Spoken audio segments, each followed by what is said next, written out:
अस्सलाम वालेकुम के नावल्स पर आप सबको वेलकम। एक खूबसूरत नावल के साथ हाजिर हैं जिसका नाम है कभी ना टूटने वाला हिसार। नावल के राइटर हैं सीमा मुनाफ। चलें नावल की जानिब बढ़ते हैं। अम्मा ठीक ही कहा करती थीं, खुदा बेटियां दे तो इनके नसीब भी अच्छे उतारे। शादी में देर सवेर हो जाए कोई बात नहीं, लेकिन वास्ता अच्छे लोगों से डाले।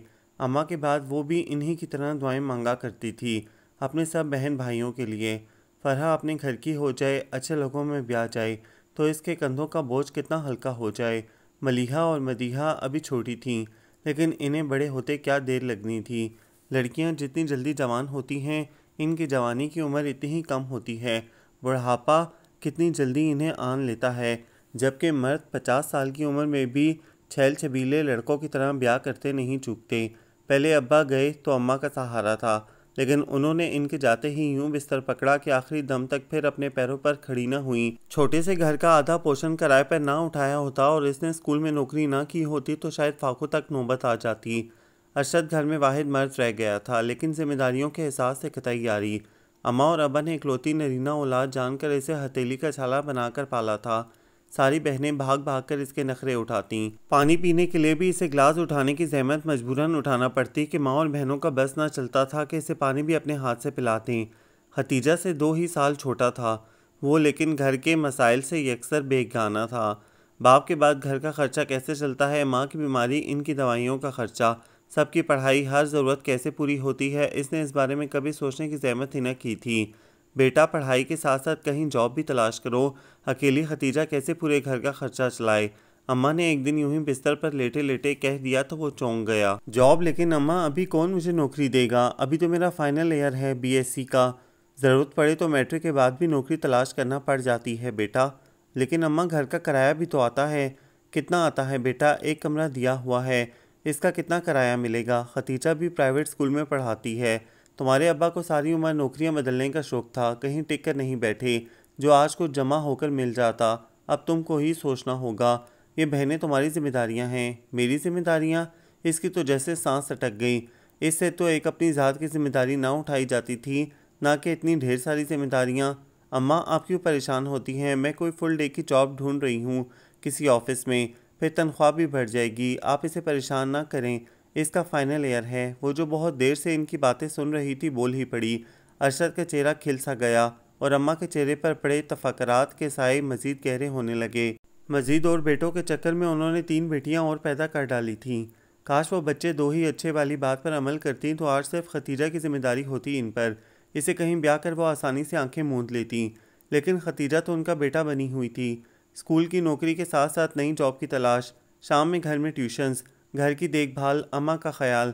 गर्ज क्या क्या बोझ नहीं था इसके नाजुक कंधों पर। अम्मा हर आए गए से कहती, मेरी खतीजा के लिए कोई अच्छा रिश्ता हो तो बताना। ए बहन, इसकी शादी कर दी तो घर कैसे चलेगा तुम्हारा? बेटा तो कुछ करता नहीं।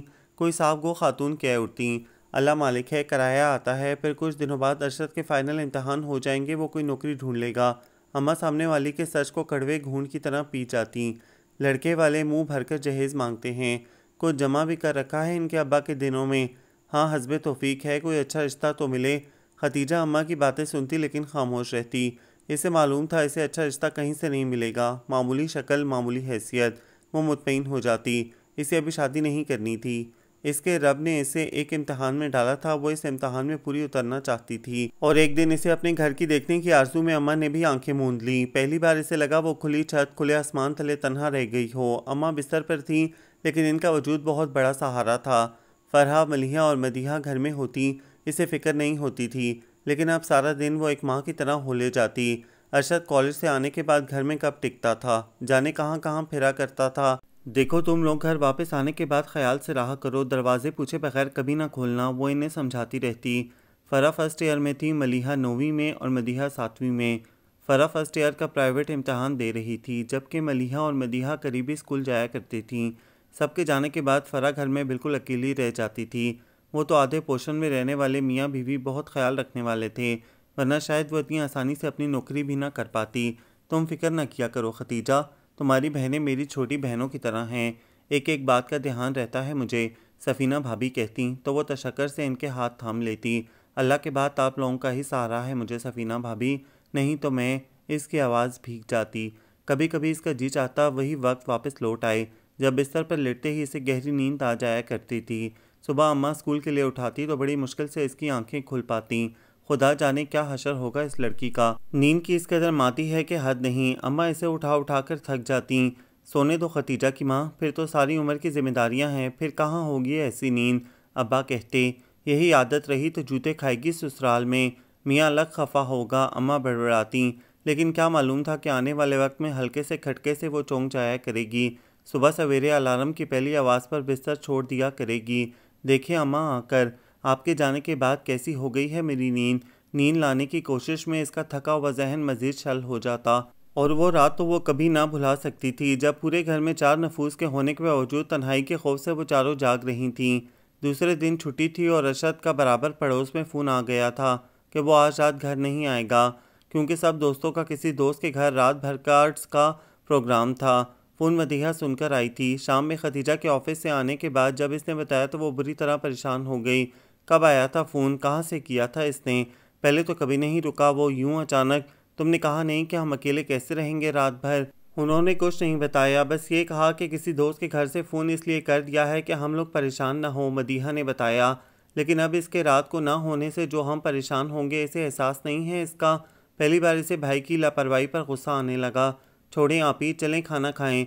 वो तो हमेशा के ऐसे ही हैं, लापरवाह और बेहिस। मलिहा इसे समझाने लगी। बुरी बात है, बड़े भाई को इस तरह नहीं कहते, इसने प्यार से इसे डांटा। रात में कितनी ही देर तक इन्हें नींद नहीं आई। घर में एक मर्द के होने का एहसास ही बहुत काफ़ी होता है, बेशक वो कितना ही लापरवाह क्यों ना हो। एक एक करके वो सब सो गईं, लेकिन इसकी पलक नहीं झपकी। रात का अंधेरा और सन्नाटा इसे हुलाए दे रहा था। पूरी रात आंखों में कट गई और सुबह जब अभी वो सब सोकर भी नहीं उठी थी, अरशद आ गया। पहली ही दस्तक पर खदीजा ने दरवाज़ा खोल दिया। इसकी आंखें रात भर के रत जगह से सुर्ख हो रही थीं। क्या हुआ, तबीयत तो ठीक है तुम्हारी? वो एक लम्हे को ठिठक कर फिर अंदर जाने लगा। तुम्हारी बला से, रात भर कहाँ गायब रहे तुम? वो खफगी से बोली। क्यों, मैंने फ़ोन तो कर दिया था, मदीहा ने नहीं बताया? फ़ोन कर देने का ये मतलब नहीं कि तुम्हें एहसास है कि तुम्हारे बगैर कैसे रात काटी हमने। रात भर खौफ के मारे सो तक नहीं सके हम। क्यों, डर की क्या बात है? तुम सब दूसरे कमरे में सोती हो, मैं तो वैसे भी अलग कमरे में सोता हूँ। लेकिन ये तो एहसास होता है कि दूसरे कमरे में तुम मौजूद हो, हमारा भाई एक मर्द। इसकी आवाज़ भर आ गई। कमाल है, इसमें डरने की क्या बात है? दरवाज़ा अंदर से लॉक कर लो, फिर क्या खौफ? दूसरे में इस वजह से अपने दोस्तों को तो नहीं छोड़ सकता, पाबंद तो नहीं हूँ। अरशद ने कुछ गुस्से से इसको देखा तो कुछ देर के लिए वो खामोश सी रह गई। अब्बा और अम्मी के बाद एक तुम ही हो अरशद, जिससे हमें ढारस रहती है, वरना तो बिना साहिबान जी रहे हैं हम। कुछ देर बाद वो बोली तो अरशद मजीद चिढ़ गया। बाहर निकलती हो तुम? कितनी लड़कियां हैं बगैर सहारे के तन्हा ज़िंदगी गुजार रही हैं। तुम तो फिर भी चार चार हो। सारी ज़िंदगी मैं बंधा तो नहीं रहूँगा तुम लोगों से, फिर मेरी अपनी ज़िंदगी है। बस बात ही ख़त्म हो गई। वो इसे मज़ीद कुछ ना कहने का इरादा करके वापस पलट गई। अरशद चंद लम्हे इसे अंदर जाता देखता रहा, फिर कंधे उचकाकर सोने के इरादे से दूसरे कमरे की जानिब बढ़ गया। इस दिन खतीजा को पहली बार एहसास हुआ कि अब्बा और अम्मा के बाद इन्हें तन्हा ही जीना है, अपना अपना बोझ अपने अपने कांधों पर खुद उठाना है। इसे अरशद से अब कोई उम्मीद न रही थी। फ़रा कुछ समझदार थी, जबकि मलिहा और मदीहा तो अभी काफ़ी नासमझ और कम उम्र थीं। अब इनकी जिम्मेदारी इसे उठाना थी। इसने अपने जानने वालों में कई एक से फ़रा की रिश्ते के बारे में कह रखा था। वो 18 साल की हो रही थी, प्राइवेट इंटर का इम्तहान देकर फारिग थी। लेकिन एक रोज़ जब सफ़ीना भाभी ने इसे तन्हाई में फ़रा के बारे में बताया तो वो सुन रह गई। इसने मोहल्ले के एक उबास लड़के से दोस्ती कर ली थी। मदीहा और मलिहा के स्कूल चले जाने के बाद वो अक्सर इसे मिलने घर में भी चला आता था। आप वाकई सच कह रही हैं? इसे यकीन ना आया। तो क्या मैं इतनी बड़ी बात अपनी तरफ से कहूँगी? सफ़ीना भाभी बुरा मान गई। अपनी आंखों से ना देखा होता तो? फिर तुमने खुद ही तो कह रखा है कि ख्याल रखा करूँ। इस ख्याल से कई बार आ जाती हूँ तुम्हारी तरफ। मैंने महसूस किया कि पहले जो मेरी आमद पर फ़रा खुश हो जाती थी, अब उकताने लगी है, बहाने से टालती है। तब मैंने खामोशी से जायज़ा लिया। मैंने खुद अकरम को अपनी आंखों से तुम्हारे दरवाजे से बाहर निकलते देखा है। देखो कोई अच्छा लड़का होता तो। वैसे तो अच्छे लड़के का भी घर में यूँ तन्हाई में आना अच्छी बात नहीं है। और अकरम का तो काम कोई करता नहीं, निकम्मा। आती जाती लड़कियों को लड़कों के साथ मिलकर छेड़ता है। पढ़ा लिखा भी नहीं है शायद। फ़रा को पता नहीं कैसे अपने जाल में फंसा लिया। उन्होंने काफ़ी तफसील से बताया। काश माँ यूँ जाने में जल्दी ना करती। बिस्तर पर थीं लेकिन घर में तो थीं। वो आबदीदा हो गई। ठीक कहा तुमने, माँ बाप का दम ही बहुत होता है। खैर तुम समझाना फ़रा को। अभी मोहल्ले में चह मगोइयाँ शुरू हुई हैं। बात आगे बढ़ी तो मोहल्ले वाले रहना मुश्किल कर देंगे। बिना माँ बाप की लड़कियों को तो मुस्कुराते देखकर भी लोग उंगलियां उठाने लगते हैं। ये तो बहुत बड़ी बात है। वो जाते जाते एक तल्ख हकीकत बता गईं। इसी शब जब मलिहा और मदिहा सो गईं तो इसने फ़रह से पूछ लिया, कब से जानती हो तुम अकरम को? इसके यूं बिला तमीज़ पूछ बैठने पर एक लम्हे को फ़रह साकित रह गई। कुछ पूछ रही हूँ मैं तुमसे। अब की बार इसने सख्त लहजा इख्तियार किया। चंद महीने हुए हैं। इसकी फंसी फंसी आवाज़ निकली, तुम जानती हो इसके बारे में? अव्वल दर्जे का आवारा और निकम्मा लड़का है वो। मुझ तक को नहीं बख्शता। ज़माने भर का बदनाम। बाहर निकलती हूँ तो लड़कों के साथ फप्तियाँ कसता है, गाने गाता है। इस कदर लोफर लड़के से राव रस्म बढ़ाते वक्त तुम्हें कोई ख्याल नहीं आया कि हम लोग किन हालात में जी रहे हैं? एक एक कदम फूंक फूंक कर उठाना है हमें, वरना ये दुनिया वालों ने हमें क्या दिया है आपा, जो इनकी वजह से हम। फ़रह ने इसकी बात काटी तो वह हैरत से इसे देखने लगी। कुछ रोज़ में ही कितनी तब्दीली आ गई थी इसमें। मैं माँ जैसी बनना चाहती हूँ तुम लोगों के लिए, लेकिन माँ नहीं हूँ वाकई। कि माँ की आंखें तो सोते में भी खुली रहती हैं अपनी औलाद की तरफ से, और मैं कितनी गाफिल हो गई। वो दुख से सोचती रही। तुम्हारी इस दोस्ती की नौयत क्या है? इसने इंतहाई संजीदगी से फ़रह से पूछा। क्या तुम इससे शादी करोगी? कभी अकरम ने इस सिलसिले में तुमसे बात की? पता नहीं। इसकी नज़रें झुक गईं। इसने इस सिलसिले में कभी बात नहीं की। तुम क्या चाहती हो? क्या वो तुम्हें बहुत पसंद है? जी, वो बदस्तूर इसी अंदाज में बोली। एक आवारा अनपढ़ ऐसे शख्स से जिसका कोई मुस्तकबिल ना हो, जो औरत को महज तफरीह की शय समझता हो, इससे शादी करके क्या तुम खुश रहोगी? मैं क्या करूं आपा, आप ही बताएं। वो उठकर इसके कंधे से लगकर सिसकने लगी। सिर्फ अच्छी शक्ल सूरत से कुछ नहीं होता मेरी बहन। मर्द की तालीम, नौकरी और किरदार सबसे अहम होता है। तुम तन्हा थी, इसीलिए गलती हो गई तुमसे। जो भी शख्स पहली बार आगे बढ़ा तुम्हारी जानिब, तुमने इसका हाथ बिना सोचे समझे थाम लिया। लेकिन अब भी कुछ नहीं गया। कहीं तुम कोई ख़त या तस्वीर वगैरह? वो कहते कहते रुक गई। नहीं आपा, ऐसा कुछ नहीं। इसने कहा तो कई बार, लेकिन मैंने ऐसा नहीं किया। घर भी मुश्किल से वो 2 बार आया है। मैं तो बहुत मना कर रही थी, लेकिन वो पीछे पड़ गया। लेकिन मैंने आपा, आप कुछ सोचे नहीं। मैंने ऐसा कुछ नहीं किया जिससे अब्बा अम्मा की रूहें दुखी हों या घर की इज्जत पर कोई हर्फ आए। इसकी आवाज़ भरा गई। शुक्र है अल्लाह तेरा, इसका जहन जैसे हल्का फुल्का हो गया। एक वादा करो फ़रह, इससे अकेले में कभी नहीं मिलोगी। इसने फ़रह का हाथ थामा। देखो मेरी बहन, नामहरम औरत और मर्द के बीच तन्हाई में तीसरा शैतान होता है। ठीक है आपा, इसने सर हिलाया। मैं इसे बुलाकर इससे बात करूंगी। अभी तुम्हारी कोई ज़्यादा उम्र नहीं। 3-4 साल हम इंतज़ार कर सकते हैं। अगर इस दौरान इसने खुद को संभाल लिया, अपने तरीके बदल लिए, कोई ढंग की नौकरी कर ली, तो ज़रूर अपने माँ बाप को ले आए, वरना इसे हमारे दरवाजे पर आने की कोई ज़रूरत नहीं। इस दौरान तुम्हारा बीए भी हो जाएगा। जी। फ़रह तशक्कर से इसे देखने लगी। लेकिन इसकी तवक्का के खिलाफ जब खतीजा ने अकरम को घर बुलाकर बात की तो वो इसकी सारी बातें सुनकर अजीब से अंदाज में हंसा, फिर मुस्कुराकर बोला, आपसे किसने कहा जी कि मैं आपकी बहन से शादी करना चाहता हूँ? क्या मतलब है तुम्हारा? खतीजा ने सुलग कर इसे देखा।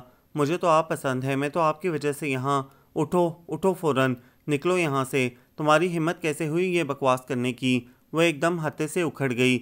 अजी वाह, क्या बात हुई? अपनी बहन के लिए बात करने बुला लिया, आपकी बात आई तो बकवास हो गई। वो तंजिया नज़रों से इसे देखने लगा। मैं कहती हूँ अगर तुमने मज़ीद कुछ कहा तो आज तो मैंने बर्दाश्त कर लिया। आइंदा इस घर के दरवाजे पर नज़र भी आए तो ठीक नहीं होगा। तुम जैसों से निपटना खूब आता है मुझे। निकलो यहाँ से, वरना मैं मोहल्ले वालों को बुलाती हूँ अभी। तुम क्या बुलाओगी मोहल्ले वालों को? मोहल्ले वाले तो मैं इकट्ठे करूँगा, फिर देखना तमाशा। वो धमकियाँ देता हुआ चला गया। इसके जाते ही वो सर पकड़ कर बैठ गई। बराबर वाले कमरे में मौजूद फ़रह, जो सब कुछ सुन रही थी, दौड़कर अंदर आई और इसके कदमों में बैठकर रोने लगी।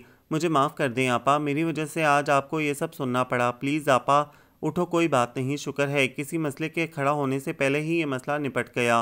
वो इसे समझाने लगी। लेकिन इसी रात जब अरशद ने शदीद गुस्से के आलम में इससे पूछा तो इसे पता चला कि मसला तो अब शुरू हुआ है। अम्मा अब्बा के मरते ही खूब परपुर्जे निकाले हैं तुम लोगों ने। क्यों आया था वो अकरम? जिन लड़कियों के माँ बाप मर जाएं, फिर भाई भी बेहिस हों, तो इन लड़कियों को अपने मसले खुद निपटाने पड़ते हैं। लोगों की नज़रों, लोगों की बातों और लोगों के रवैयों के तीर खुद बर्दाश्त करने पड़ते हैं। वो तंजिया इसकी जानिब देखने लगी। हाँ, मनमानी करने की आदत जो हो गई है। नौकरी करने तन्हा बाहर निकलती हो, मर्दों में उठती बैठती हो, हर आज़ादी मिल गई है तुम लोगों को। वो चिल्लाने लगा। आराम से बात करो अरशद। तुमने कभी दिलचस्पी ली इस घर के मसलों में? ये घर कैसे चलता है, इसकी क्या ज़रूरियात हैं, हमारे क्या मसाइल हैं? रात को सिर्फ सोने के लिए घर में घुसते हो। हाँ तो क्या करूँ? दरवाजे पर बैठकर तुम लोगों की चौकीदारी करता रहूँ? सब कुछ छोड़ छाड़ कर घर में बैठ जाऊँ? कुछ मत करो, लेकिन कभी पूछो तो हमसे, हम कैसे जी रहे हैं? इसकी आवाज़ भरा गई। आंसू आंखों से फिसलकर गालों पर बहने लगे। रोकर डराओ मत मुझे, लेकिन आइंदा इस अकरम या किसी और आदमी को मैंने तुम लोगों से मिलते जुलते देखा तो मुझसे बुरा कोई नहीं होगा। वो बड़बड़ाता हुआ उठ गया और वो इसकी बेहिसी का मातम करते हुए आंसू बहाती रही। कुछ दिनों से वो महसूस कर रही थी कि इसके सीनियर अफसर अनवर समी साहब इस पर काफ़ी मुल्तफित नज़र आते हैं। वो एक उधेड़ उम्र शादीशुदा आदमी थे, लेकिन काफ़ी शौकीन मिजाज और जिंदा दिल। खासकर ख़वातीन के मामले में वो बहुत खुश मिजाज थे। हर एक का हाल पूछना, मसाइल सुनना और इन्हें हल करने में पेश पेश रहना इनका पसंदीदा काम था। शुरू शुरू में इसीलिए वो इनकी तवज्जो को इनका मिजाज समझी, लेकिन जब बार बार उन्होंने इसे इशारतन ये जताया कि इनकी ये मेहरबानियाँ अवामन नास के लिए नहीं हैं बल्कि ख़ास इसके लिए हैं, तो वो चौंक गई। फ़िलहाल वो ऐसी किसी मेहरबानी या इनायत को अफोर्ड नहीं कर सकती थी। इसकी जॉब इसका शौक़ नहीं, मजबूरी व ज़रूरत थी। फिर जिन हालात में वो घर से बाहर निकलती थी, इसे एक एक कदम उठाते डर लगा करता था। कहीं कोई बेज़रर सी बात भी लोगों की नज़र में आ जाए तो लोग ऐसी लड़कियों का अफसाना बना लेते हैं। लेकिन इस रोज़ जब वो लिफ्ट से निकलकर बाहर की जानिब जा रही थी कि वो इसे घर छोड़ देने के ऑफ़र कर बैठे। जी नहीं शुक्रिया अनवर साहब, मैं चली जाऊंगी। इसने मतानत और नरमी से इनकी पेशकश रद्द कर दी। अरे छोड़िए मिस खतीजा इस तकल्लुफ़ को, मौसम के तेवर कुछ ठीक नहीं लगते। उन्होंने मुस्कुराहट को चेहरे पर फैलाया। तेवर तो मुझे आपके भी ठीक नहीं लगते, इसने सोचा। तो फिर आइए, उन्होंने इसे खामोश पाकर दोबारा कहा। जी नहीं, मेरी बस आसानी से मिल जाती है और बिल्कुल घर के सामने उतारती है। मुझे कोई परेशानी नहीं होगी। अब की बार इसने इंतहाई खुश्क लहजे में जवाब दिया और आगे बढ़ गई। अनवर साहब को शायद इससे इस रवैये की तवक्का नहीं थी। इन्हें अपने ओहदे, अपनी ज़ाहिरी शख्सियत और नई चमचमाती गाड़ी पर बहुत नाज था। 40-45 साल के होने के बावजूद वो काफ़ी कम उम्र नज़र आते थे। दूसरे एमडी साहब के ख़ास मंजूर नज़र थे। ऑफिस में हर शख्स इनका दम भरता या खुशामद करता नज़र आता था। ख़ासकर लड़कियां तो इनकी कंपनी में बैठकर बहुत एंजॉय किया करती थीं। इनका मूड इंतहाई ख़राब हो गया। ये मामूली सी लड़की जो आम से टाइपिस्ट थी, खुद को क्या समझ रही थी। इनकी पेशकश को ठुकरा के इसने अच्छा नहीं किया था। यूं उन्होंने ऑफिस में इसके खिलाफ महाज खोल लिया। इसे देखते ही अजीब सी गुफ्तगू करने लगते। इसकी मामूली सी गलती को भी नज़रअंदाज न करते, बल्कि इसे अपने ऑफिस में बुलाकर समझाने के बजाय बाहर आकर सबके सामने खूब झाड़ पिलाते। वो सर झुकाए खामोशी से सुनती रहती। इसे अच्छी तरह से मालूम था सब कि यह ऑफिस में काम करने वाली दूसरी लड़कियों से इससे ज़्यादा गलतियां होती हैं, लेकिन वो इसलिए बची रहती हैं कि वो अनवर साहब के आगे पीछे फिरा करती हैं। दरिया में रहकर मगरमच्छ से बैर कोई अक्लमंदी नहीं है खतीजा बीबी। एक रोज़ इसकी कोलीग आमना इरफान ने अचानक इससे कहा तो वह हैरानी से इसे देखने लगी। क्या था जो एक बार तुम अनवर साहब की गाड़ी में बैठ जाती, एक आध बार इनके साथ किसी रेस्टोरेंट में चाय पी लेती और इसने तीखे लहजे में पूछा। और के लिए कुछ वक्त चाहिए अभी। वो तलखी से हंसी। तुम्हें मालूम नहीं है कि एमडी साहब ने इन्हें इस ऑफिस का करता धरता बना रखा है। तो ये खतीजा साहिबा कि आपको अपॉइंट करने का इख्तियार इनके पास था तो निकालने का भी है।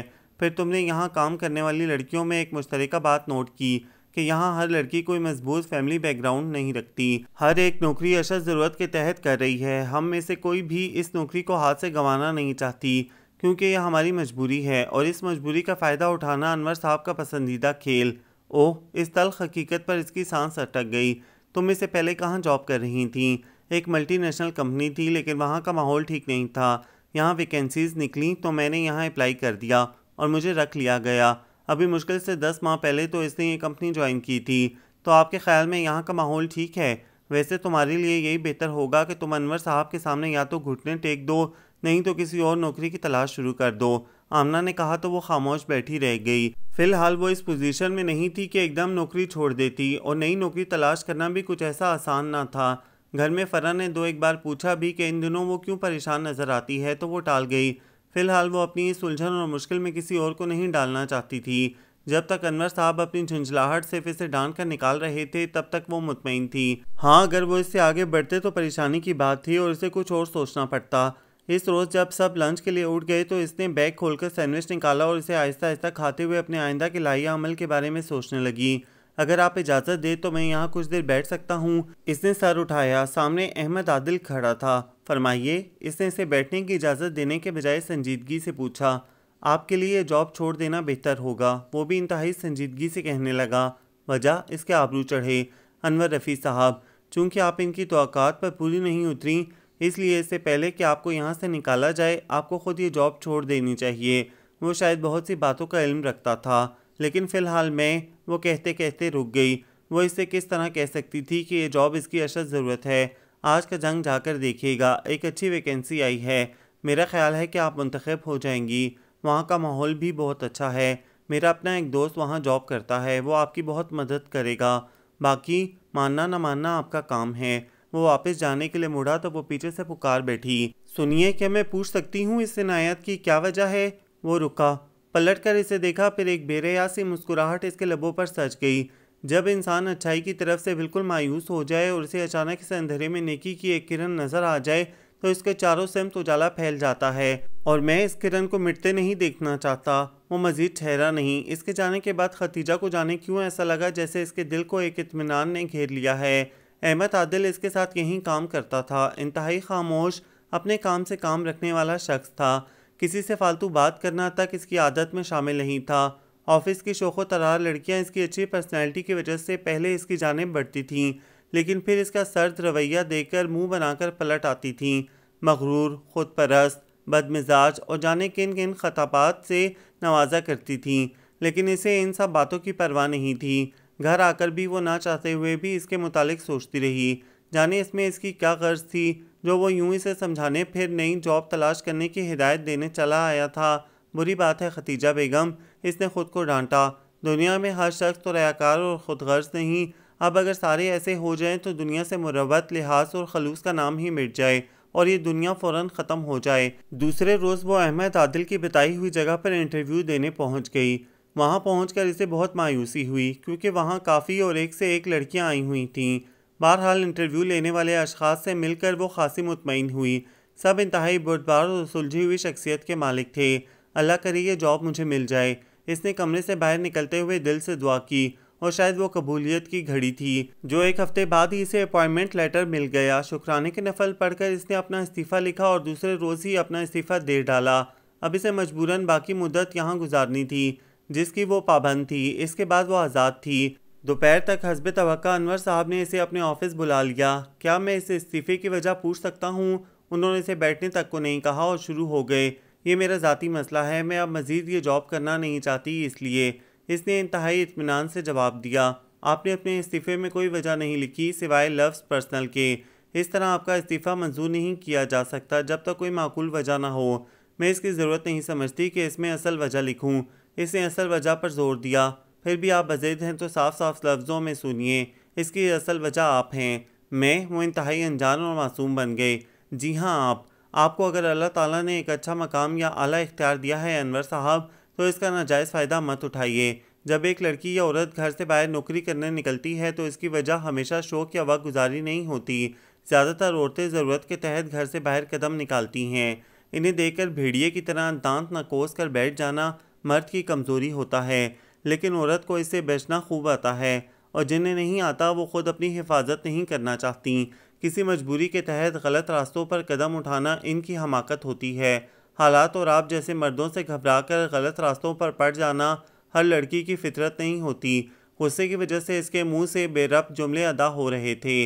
आप मेरी तौहीन कर रही हैं। इसकी इस हद दर्जा साफगोई पर अनवर साहब तिलमिला उठे।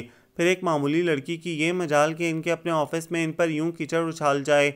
हर लड़की को एक जैसा समझना छोड़ दीजिए अनवर साहब, और इनकी कमज़ोरियों से फ़ायदा उठाना भी। मैं जिस मजबूरी के तहत घर से बाहर निकली हूँ, कल खुदा न ख्वास्ता आपको कुछ हो जाए और आपकी नाजो पली बेटी को इन हालात के तहत बाहर निकलना पड़े और इसका वास्ता भी आप जैसे किसी शख्स से पड़ जाए तो वो मासूम कहाँ जाएगी? खतीजा ने इत्मीनान से कहा, get out from my room. अब की बार इनका हौसला जवाब दे गया। शुक्रिया सर, उम्मीद है आपकी आंखों पर हिर्स व हवस की जो पट्टी बंदी है वो थोड़ी सी सरक गई होगी और अब आपको अपने घर वालों के चेहरे भी नज़र आने लगे होंगे। वो कमरे से निकल आई। इसे खुद पर हैरत हो रही थी। वो इतनी बाहौसला, बाहिम्मत और बहादुर कब से हो गई थी जो अपने ऑफिस के एक बाख्तियार शख्स को इतना कुछ कह आई।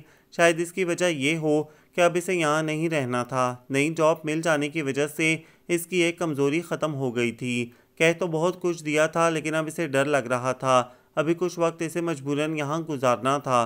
तब तक अनवर साहब जैसे आदमी के मुंह लगना कहाँ की अक्लमंदी थी, लेकिन अब क्या हो सकता था। वो खामोशी से अपनी सीट पर आकर बैठ गई। इतना बहुत कुछ बोलने के नताइज के बारे में सोच सोच कर इसका दिमाग माउफ होने लगा। इसने इर्द गिर्द नज़र डाली। हर शख्स मसरूफ़ था। किसी को खबर नहीं थी कि वो इतना बड़ा मार्का सर करके आई है।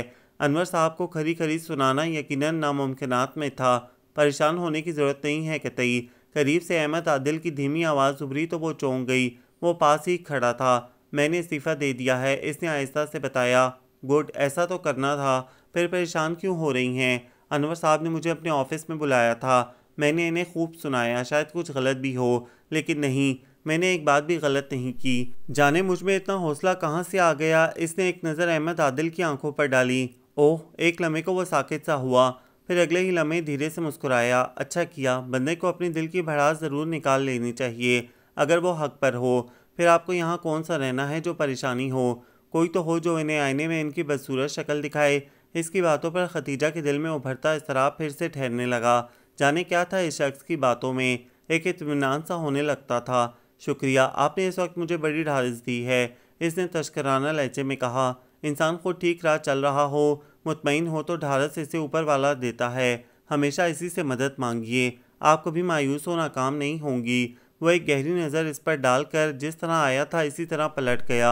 इन चंद मिनटों के दौरान इसने महसूस किया था कि हर एक मुतजस्सिस सा हो गया था कि दो ऐसे अशखास क्या बातें कर रहे हैं जो हमेशा दूसरों से लिए दिए रहते हैं और सिर्फ अपने काम से गर्ज रखते हैं। यकीनन एक आध पूछता भी, लेकिन अब इसे किसी की परवाह नहीं थी।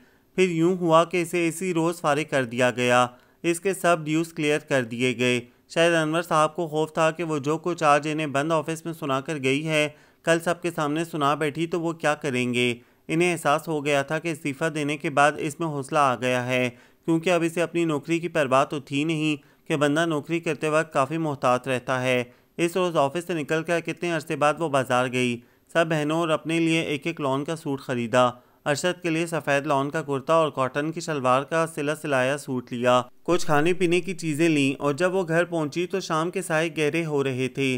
सब बहनों के चेहरों पर फिक्रमंदी के साए फैले थे। इसे देखकर इनके चेहरों पर इत्मीनान आ गया। इसी वक्त अरशद अंदर कमरे से निकला।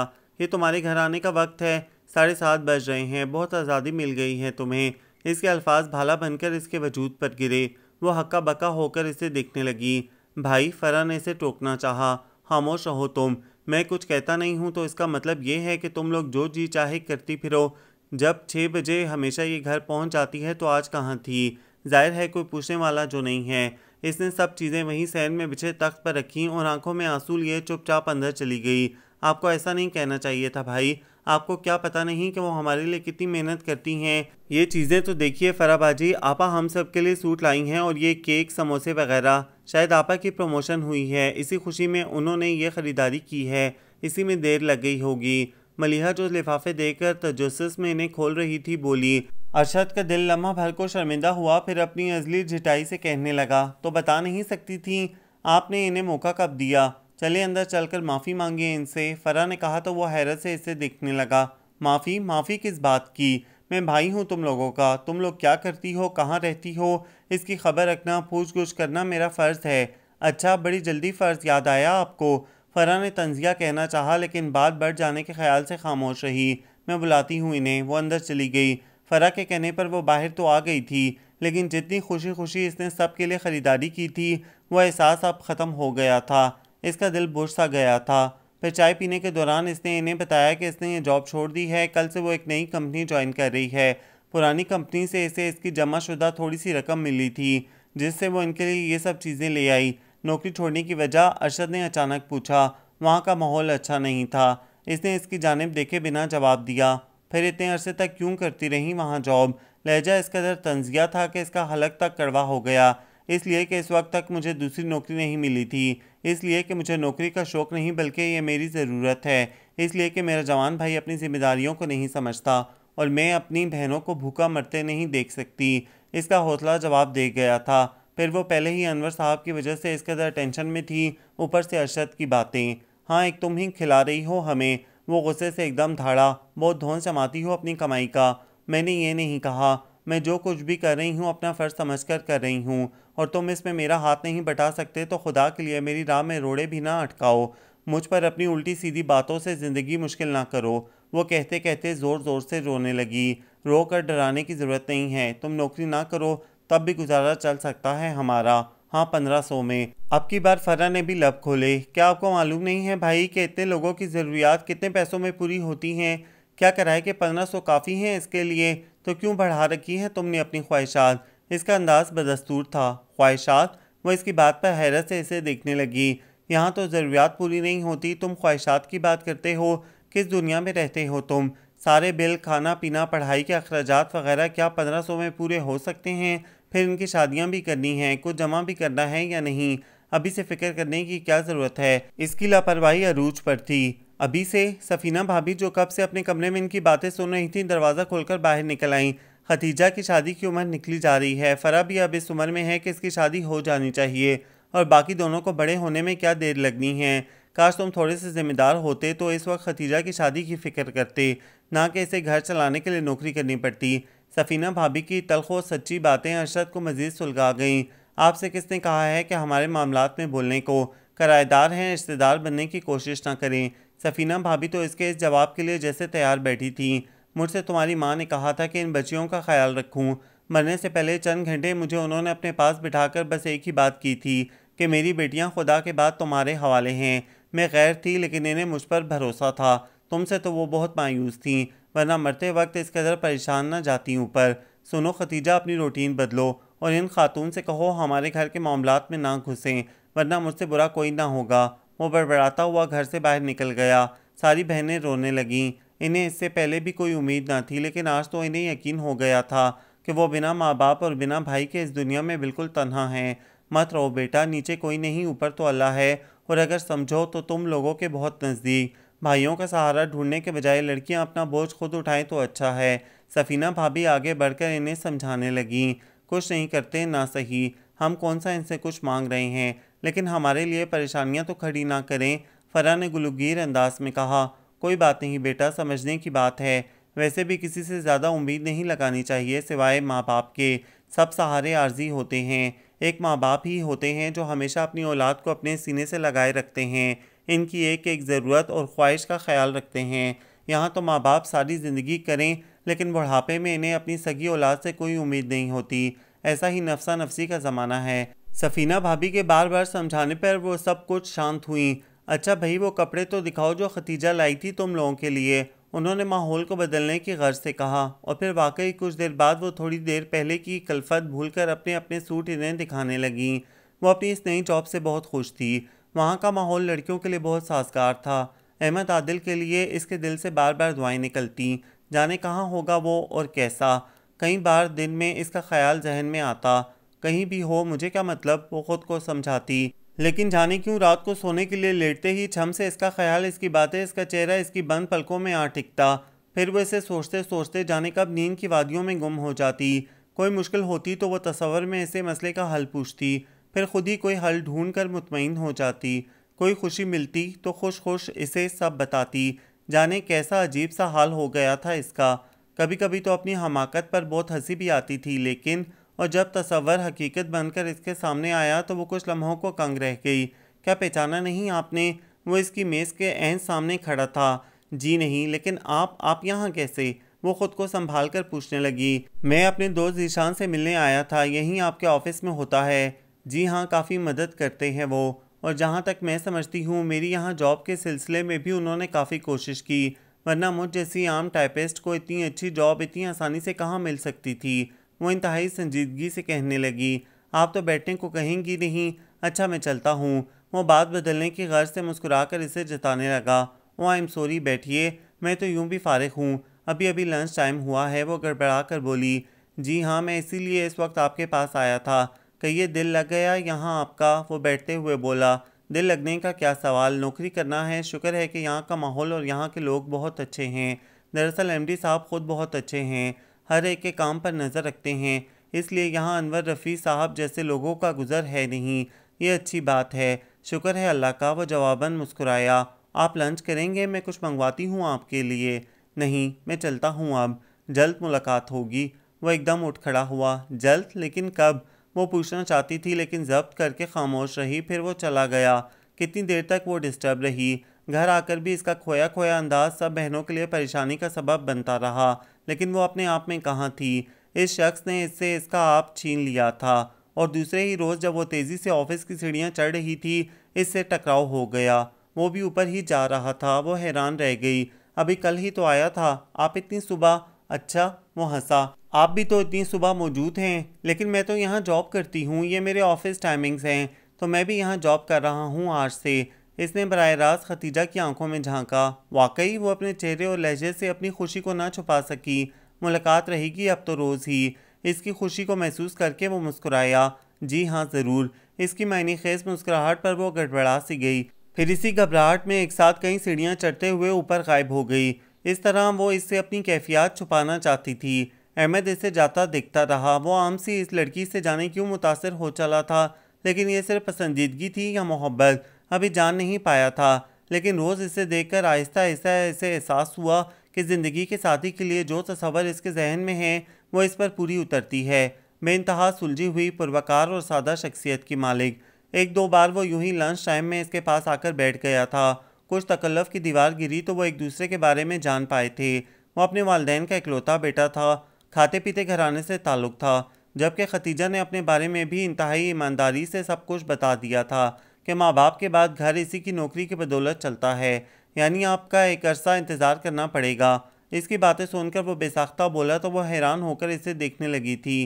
क्यों, इसकी इजाज़त तो है ना। इसके चेहरे पर मुस्कुराहट छा गई थी। मैं आपकी बात का मतलब नहीं समझी। खतीजा ने जानबूझकर लहजे को खुश कर लिया। वो किसी खुशफहमी में मुब्तला नहीं होना चाहती थी। वो इतनी अच्छी शख्सियत का मालिक, इसके लिए अच्छी लड़कियों की कोई कमी नहीं थी। यही कि आप जब भी अपनी जिम्मेदारियों से फारिग हों, मैं आपको मुंतज़िर मिलूँगा, बशर्ते कि आप इस पर राज़ी हों।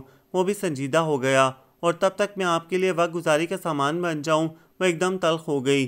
खतीजा, वो इसकी बात पर हैरान हो गया। फिर हैरानी ने दुख की जगह ले ली। हैरत है, आप इतना ही जान पाई हैं मुझे। आप क्या समझती हैं, इस अरसे में आपके साथ पार्कों, होटलों और सिनेमा घरों में घूमूंगा, अपनी शामों को रंगीन करूंगा। फिर जब कोई अच्छी लड़की मिल जाएगी तो कोई बहाना करके दामन छुड़वा लूँगा। इसके लिए मुझे लड़कियों की कमी नहीं है। मेरे इर्द गिर्द अजीज़ों में यहाँ वहाँ बहुत लड़कियाँ हैं। मैं ये नहीं कहता कि वो सब मेरी मुंतज़िर हैं, लेकिन हर लड़की आपकी तरह नहीं होती। जिस तरह हर लड़का मुखलिस और सच्चा नहीं होता। बाज़ लड़कियां लड़कों के एक इशारे की मुंतज़िर होती हैं। मैंने हमेशा अपना हर जज्बा, हर सोच इस लड़की के लिए संभाल कर रखी थी, जिसे मेरा दिल और जहन दोनों कबूल करते। और जब मुझे ऐसी लड़की नज़र आ गई तो ये सब पहली नज़र में नहीं हुआ खतीजा, महीनों लगे हैं इसमें। मैंने बहुत सोचा है इस पर कि ये सब वक्ती तो नहीं है। फिर जब मुझे यकीन हो गया तो मैंने आपसे कहने में देर नहीं लगाई। आपको भी इसका हक है, आप भी इस पर सोच सकती हैं। ये एक पल की बात नहीं, उम्र भर की बात है। सोचे ज़रूर, ना करने का भी आपको इख्तियार है, लेकिन प्लीज़ मेरे खलूस पर शक ना करें। खतीजा को शर्मिंदगी होने लगी। वो इसके लिए किस हद तक मुखलिस था, ज़माने के सर्दो गर्म से बचाकर यहाँ लाया था और वो इसी पर शक कर रही थी। आई एम सॉरी अहमद, वो शर्मिंदगी से बमुश्किल कह पाई। कोई बात नहीं, पहली बार आपके मुंह से अपना नाम सुना है। सब शिकवे पल भर में धुल गए। अच्छा लगा मुझे आपके लबों से अपना नाम। वो इंतहाई दिलचस्पी से इसकी आंखों में झांकने लगा। इसके दिल की धड़कनें तेज़ होने लगीं, लेकिन अगले ही लम्हे इसने खुद को संभाल लिया। आपने जो कुछ कहा मैंने इस पर यकीन कर लिया। मेरी खुशनसीबी है कि आप जैसा शख्स मेरे मुतालिक ऐसा सोचता है, लेकिन मैं ना आपको इस सिलसिले में पाबंद रखना चाहती हूँ ना खुद को। आने वाले वक्त का किसी का पता नहीं। किसी एक ने भी हालात के हाथों खुद को मजबूर पाया तो कम से कम दूसरा बदगुमान ना होगा। आप काफ़ी मोहतात हैं। वो मुस्कुराया। दूसरे अभी एतबार की इस मंजिल तक नहीं पहुँची हैं जहाँ मैं हूँ। अच्छी बात है, लेकिन मैं इस वक्त का इंतज़ार करूँगा जब खुद आपका दिल मेरे हक़ में गवाही देगा। जवाबन वो खामोश रही। अभी इन बातों के जवाब में इसके हाथ में कुछ नहीं था। यूं इन दोनों के दरमियान एक खामोशी सी छा गई। आते जाते सामना होता तो फ़कत एक मुस्कुराहट दोनों के लबों पर आकर ठहर जाती। अहमद आदिल की नज़रें अपने सवाल का जवाब मांगती तो वो इनसे कतरा कर गुजर जाती। एक ऑफिस में काम करने के बावजूद, एक दूसरे के लिए अपने अपने दिल में इतनी सॉफ्ट फीलिंग्स रखने के बावजूद, वो दोनों अजनबी नज़र आते। ऑफिस का कोई शख्स ना जान सका कि वो एक दूसरे के लिए क्या सोचते हैं, सिवाय जीशान के, जो अहमद का बचपन का इंतहाई मुखलिस दोस्त था। यार, इसकी हाँ के दरमियान में जो कुछ हाइल है तुम इसे बांटने की कोशिश क्यों नहीं करते? इसने एक बार फिर अहमद को समझाया। इसकी 3 अदद बहनें हैं जो माँ बाप के बाद इसकी जिम्मेदारी हैं। इनकी शादी तक वो खुद शादी नहीं करेगी। भाई को घर के मसाइल और बहनों से कोई दिलचस्पी नहीं है। इसने जीशान को बताया तो वो गहरी सोच में डूब गया। इसका मतलब है इसकी बहनों के लिए लड़के तलाश करने चाहिए, ऐसे लड़के जो जहेज़ के भी तालिब ना हो। इसकी बात पर अहमद को हंसी आ गई। जी हाँ बड़ी बी, वो इसे छेड़ने लगा। तो आप इस सिलसिले में क्या कर सकती हैं? चलो एक से तो मैं शादी कर लूँगा, बाकी दो के लिए खैर एक खातून है जो रिश्ते कराती हैं, इनसे रब्ता करेंगे। अहमद की हंसी को ब्रेक लग गया। पागल हो गए हो, हम इस मामले में कैसे पड़ सकते हैं? सारी ज़िंदगी का मामला होता है शादी। खुदा न ख्वास्ता कोई उल्टा सीधा लड़का टकरा गया तो वो खतीजा बेगम ख्वामखा बदगुमान हो जाएंगी। मैं ये रिस्क नहीं ले सकता। उल्टा सीधा लड़का? मैं तुम्हें उल्टा सीधा लड़का नज़र आता हूँ? वो बुरा मान गया। हाय, क्या तुम संजीदा हो? दिमाग ख़राब है तुम्हारा? जिस लड़की को देखा नहीं, जानते तक नहीं, इससे शादी के लिए तैयार हो रहे हो? यार ये मजाक का अच्छा अंदाज नहीं है। तो मजाक कौन कमबख्त कर रहा है? शादी तो वैसे भी जुआ है, जिसे देख और जान रखा हो क्या वो हमेशा अच्छा शरीके ज़िंदगी साबित होता है? नहीं मेरे भाई, ये तो आपके नसीब पर मुनहसर है। बहरहाल देखने में क्या हर्ज है? अम्मी और बहनें जाकर इसकी बहन को देख आएंगी, तस्वीर भी ले आएंगी। इन लोगों को पसंद आ गई तो कोई हर्ज नहीं। मैं कौन सा तुम्हारी तरह किसी से इश्क में मुब्तला हो चुका हूँ। फिर खतीजा को देखकर लगता है कि किसी अच्छे घराने से ताल्लुक़ है इसका। अम्मी को भी बस अच्छी लड़की चाहिए और कोई डिमांड नहीं है इनकी। अच्छे दोस्त भी खुदा का इनाम होते हैं। अहमद इसके खलूस से मुतासिर होकर बोला। कोई एहसान नहीं यार, अम्मी बहनें तो पहले ही शादी पर जोर दे रही हैं। वो इसका हाथ दबाकर मुस्कुराया। जीशान के घर वालों को फ़रा पसंद आई थी। वैसे भी वो अपनी सब बहनों में खुश शक्ल और सुघड़ थी। अम्मी के इंतकाल और खतीजा के नौकरी करने के बाद इसी ने पूरा घर संभाल रखा था। जीशान की अम्मी को इनके हालात ने भी बहुत मुतासिर किया था। उन्होंने खतीजा से साफ लफ्ज़ों में कह दिया था कि इन्हें फ़रा के अलावा किसी और शय की तलब नहीं है। शायद जीशान ने इन्हें सब कुछ बता दिया था। वो काफ़ी समझदार और नेक दिल खातून थी। अब ये फ़रा की खुशकिस्मती थी कि वो इतने अच्छे घर में ब्याह कर जा रही थी। खतीजा को इस बात का अंदाज़ा था कि ये सब अहमद की कोशिशों की बदौलत हुआ है। वो दिल से इसकी शुक्रगुजार थी जिसने इसकी बहन के लिए बाइज़्ज़त घराने का रिश्ता भिजवाया था। फ़रा की शादी में पहली बार अरशद ने घर के किसी काम में दिलचस्पी ली थी। खर्च के लिए भी जाने कहाँ से 25,000 लाकर इसके हाथ में रखे थे। इसकी ज़रूरत नहीं है। ज़ीशान के घर वालों की कोई डिमांड नहीं है। उन्होंने सख्ती से जहेज़ लेने से इनकार कर दिया है। बाकी दूसरे खर्चों के लिए मैंने जमा कर रखा है। वो इंतहाई संजीदगी से कहने लगी। जाने क्यों भाई की इस छोटी सी मेहरबानी पर इसका दिल भर आया था। कोई बात नहीं, शादी में तो जितना भी हो कम होता है, रखो इसे। वो नरमी से बोला तो वो उठकर इसके कंधे से लगकर सिसकने लगी। अरशद का हाथ आकर इसके बालों पर टिक गया। इन दोनों वो बहुत खुश थी। एक तो फ़रा इतने अच्छे घर में ब्याह कर जा रही थी, दूसरे अरशद का दिलचस्पी लेना इसके लिए बहुत खुशी का सबब था। लेकिन इस रोज़ जब ऑफिस से बाहर निकलने पर इसे पता चला कि मेन रोड पर फायरिंग के सबब बस, रिक्शा, टैक्सी सब बंद हो चुके हैं तो वो एकदम हरासा सी हो गई। शाम के ढलते साए इसकी परेशानी में इजाफा कर रहे थे। घर किस तरह पहुंचूंगी मैं, यही सवाल इसे परेशान कर रहा था। आए खतीजा, मैं छोड़ दूं आपको घर। अहमद जो हमेशा इसके लिए बस में सवार होने के बाद ही घर जाता था, इसे परेशान देखकर नज़दीक आया। ये सोचने का वक्त नहीं है, हंगामा और बढ़ सकता है। वो इसकी झिझक को महसूस करके बिना इसके जवाब का इंतज़ार किए पार्किंग की जानिब जाने लगा। वो भी सुस्त कदमों से इसके पीछे चल पड़ी। वो गाड़ी का फ्रंट डोर खोले खड़ा था। वो नज़रअंदाज करके पिछला दरवाज़ा खोलने लगी जो अंदर से लॉक था। वो इसकी हरकत पर मुस्कुराया, फिर झुककर अंदर से लॉक खोल दिया। वो चुपचाप बैठ गई। कभी कभी खुद पर लगाई गई ताज़ीरात में नरमी करना क्या अच्छी बात नहीं है? कुछ देर खामोशी के बाद वो व्यू मिरर से इसे देखकर बोला, जी नहीं, मैं किसी भी किस्म का स्कैंडल अफोर्ड नहीं कर सकती।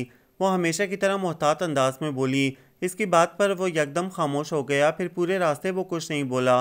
घर से कुछ दूर इसने गाड़ी रुकवाई, फिर उतर कर इसका शुक्रिया अदा किया और तेज़ी से अपनी गली में मुड़ गई। अहमद इसे जाता देखता रहा, फिर ठंडी सी सांस भरकर गाड़ी स्टार्ट कर दी। किसके साथ आई थी खतीजा बीबी? वैसे तो बड़ी पारसा बनती हो। पीछे से अचानक आकर अकरम सामने आकर खड़ा हो गया तो इसकी सांस अटक गई।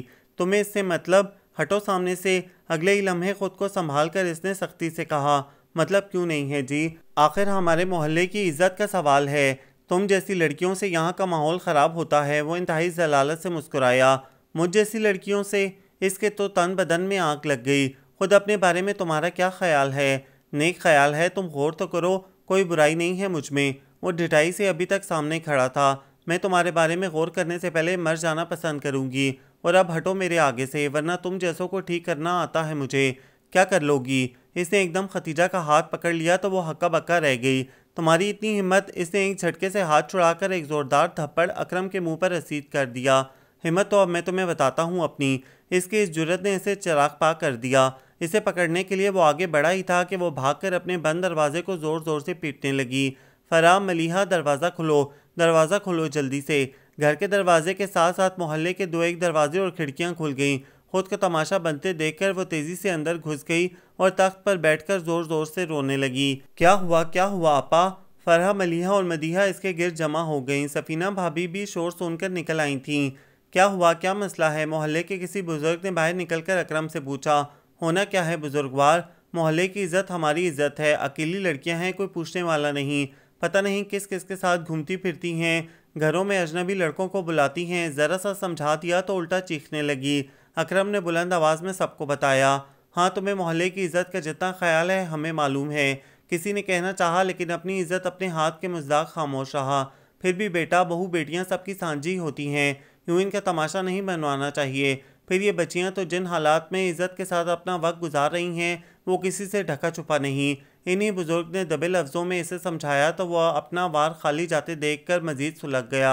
जी हाँ, गैर मर्दों के साथ रात गए गाड़ी में आना बड़ी इज्जत की बात है। पूछिए इस पारसा से जाकर किसके साथ आई थी वो। मैं अपने मोहल्ले में ऐसी गंदगी बर्दाश्त नहीं कर सकता। आप कर सकते हैं तो करें। तुम खुद कितने पानी में हो, क्या हमें मालूम नहीं है? सफीना भाभी के मियाँ इफ्तिखार भाई भी घर से बाहर निकल आए थे। इसके इल्ज़ामात पर मजीद बर्दाश्त न कर सके। आप क्यों ना हिमायत करेंगे इनकी? आपको तो घर बैठे माल मिल जाता है मुफ्त में। वो इंतहाई कमीनगी से बोला तो इफ्तिखार भाई ने आगे बढ़कर इसका गिरबान पकड़ लिया। फिर मोहल्ले के कई लोगों को बीच में आना पड़ा। अकरम के साथी भी इस झगड़े में शामिल हो गए थे। अच्छा खासा हंगामा खड़ा हो गया था। अंदर इन सब का रो रो कर बुरा हाल था। सफीना भाभी समझा समझा कर थक गई थीं। बुरा हुआ कि इसी दौरान अरशद घर चला आया। अपने घर के आगे लोगों की भीड़ देखकर वो वहीं ठिठक गया। क्या मसला है, क्या हुआ? इसका पूछना था कि हर शख्स मुख्तलिफ अंदाज में इसे तफसील बताने लगा। हर शख्स की कोशिश थी कि वो हमदर्द बनकर सब कुछ बताए। अकरम अलग गुस्से में चिल्ला रहा था। समझा लो अपनी बहनों को, शराफत से रहें इस मोहल्ले में, वरना ये मोहल्ला खाली कर दें। जो कुछ करना है किसी और मोहल्ले में जाकर करें। अरशद के माथे की रगें तन गईं। इसने आगे बढ़कर अकरम के एक थप्पड़ रसीद कर दिया। ज़्यादा बकवास करने की ज़रूरत नहीं है, मैं खूब जानता हूँ तुम्हें भी। और रही मेरी बहनें तो वो कैसी हैं मुझे मालूम है। अब अगर एक लफ्ज़ भी इनके लिए मुंह से निकाला तो जान से मार डालूंगा। अकरम और इसके साथी इस पर चढ़ दौड़े। मोहल्ले के लोगों ने बीच बचाव कराया लेकिन तब तक काफ़ी मार कुटाई हो चुकी थी। देखो बेटा, बात को मत बढ़ाओ। बात थाने कचहरी तक गई तो दोनों को मुश्किल होगी। ख़त्म करो ये झगड़ा अब। इन्हीं बुजुर्ग के बार बार समझाने पर दोनों को अक्ल आई। इफ्तिखार भाई अरशद को समझा कर अंदर ले गए। सब बहनें इसे देखकर खौफजदा हो गई थीं। इसके काफ़ी चोटें आई थीं। बिखरे हुए बाल और फटे हुए गिरबान के साथ वो इंतहाई गुस्से में था। ज़रा बाहर मामला ठंडा हो जाए तो मैं तुम्हें डॉक्टर के यहाँ ले चलूँगा, बैंडेज वगैरह करवा लेना। इफ्तिखार भाई ने कहा। नहीं जाना मुझे कहीं, वो गुस्से में बोला और इन चारों को घूरने लगा। हिम्मत कैसे हुई इस गुंडे की हमारे दरवाजे पर आकर हंगामा करने की और कुछ बोलने की? क्या हुआ था, किसके साथ आई थी तुम? खतीजा के ऑफिस के सामने फायरिंग के सबब वहाँ कोई कन्वेंस नहीं मिल रही थी। इनके एक कोलीग ने इन्हें यहाँ ड्रॉप कर दिया। जाहिर है अकेली लड़की रात गए वहाँ ठहर तो नहीं सकती थी, किसी भी सहारे से घर तो पहुँचना था। इस मुए अकरम ने इन्हें गाड़ी से उतरते देख लिया। बहाना हाथ आ गया, लगा खतीजा से बकवास करने। ये भी पहुँच गए, इन्हें भी उल्टा सीधा सुनाने लगा। बस इतनी सी बात थी जिसका इसने तमाशा बना डाला। सफीना भाभी तरीके से अरशद को समझाने लगीं। ऐसे लोग बहाने ढूंढते हैं दूसरों पर तोहमत लगाने के, अपने गिरबान में नहीं झांकते। मोहल्ले वाले भी सब एक से एक हैं, डरते हैं इस खबीस से। कोई नहीं बोला बीच में सिवाय बेग साहब के। इफ्तिखार साहब बोले। खतीजा के कानों में अकरम की धमकी गूंजने लगी, जिसमें इसने मोहल्ले वालों को इकट्ठा करके तमाशा दिखाने की धमकी दी थी और आज इसने वो सब कुछ सच कर दिखाया था। जल्दी निकला करो ऑफिस से, कोई ऐसा मसला हो तो मुझे फ़ोन करके बुलवा लिया करो, मैं आ जाऊँगा तुम्हें लेने। अरशद की गैरत जाने कैसे जाग गई थी। कहाँ फ़ोन करूँ तुम्हें, तुम घर पर होते हो? घर से बाहर भी कहीं पता ठिकाना हो तुम्हारा? तो वो ना चाहते हुए भी तल्ख हो गई। आज अगर अब्बा जिंदा होते या अरशद ही किसी काबिल होता तो इसे यूं धक्के ना खाने पड़ते, ना ही अकरम की ऐसी मजाल होती। ताने मत दिया करो मुझे। वो फिर हत्थे से उखड़ गया और भुन भुन करता अंदर चला गया। इफ्तिखार भाई ने ठंडी सांस भरकर इसे जाते देखा, फिर सफीना भाभी को उठ जाने का इशारा करके अपने पोर्शन की तरफ चले गए। इस वाक़े के बाद काफ़ी दिन तक वो सहमी सहमी रही। इसे लगता अकरम पीछे से आकर फिर से इसका हाथ पकड़ लेगा और वो एक बार फिर मोहल्ले भर में तमाशा बनकर रह जाएगी। फ़रा की शादी से एक हफ़्ता पहले जब वो ऑफिस से आ रही थी तो वो एक बार फिर बस स्टॉप पर इससे टकरा गया। सुना है फ़रा की शादी कर रही हो तुम? इसके कदम वहीं जमकर रह गए। तुम अच्छी तरह जानती हो मुझसे भी चक्कर चला चुकी है वो इंतहाई कमीनगी से कहने लगा। क्या मतलब है तुम्हारा इस बात से? इसके हलक से फंसी फंसी आवाज़ निकली। मैंने तुम्हें घर बुलाकर बात की थी जब तुम तैयार नहीं थे, तो कहीं तो करनी है इसकी शादी। मेरे इनकार का मतलब ये नहीं था कि तुम कहीं भी इसकी शादी कर दो। वो अजीब से अंदाज में मुस्कुराया। फिर प्लीज़ अकरम, तुम किस बात का बदला ले रहे हो हमसे? हमने क्या बुरा किया तुम्हारे साथ? माँ बाप के बाद ज़िंदगी वैसे ही हम पर तंग है।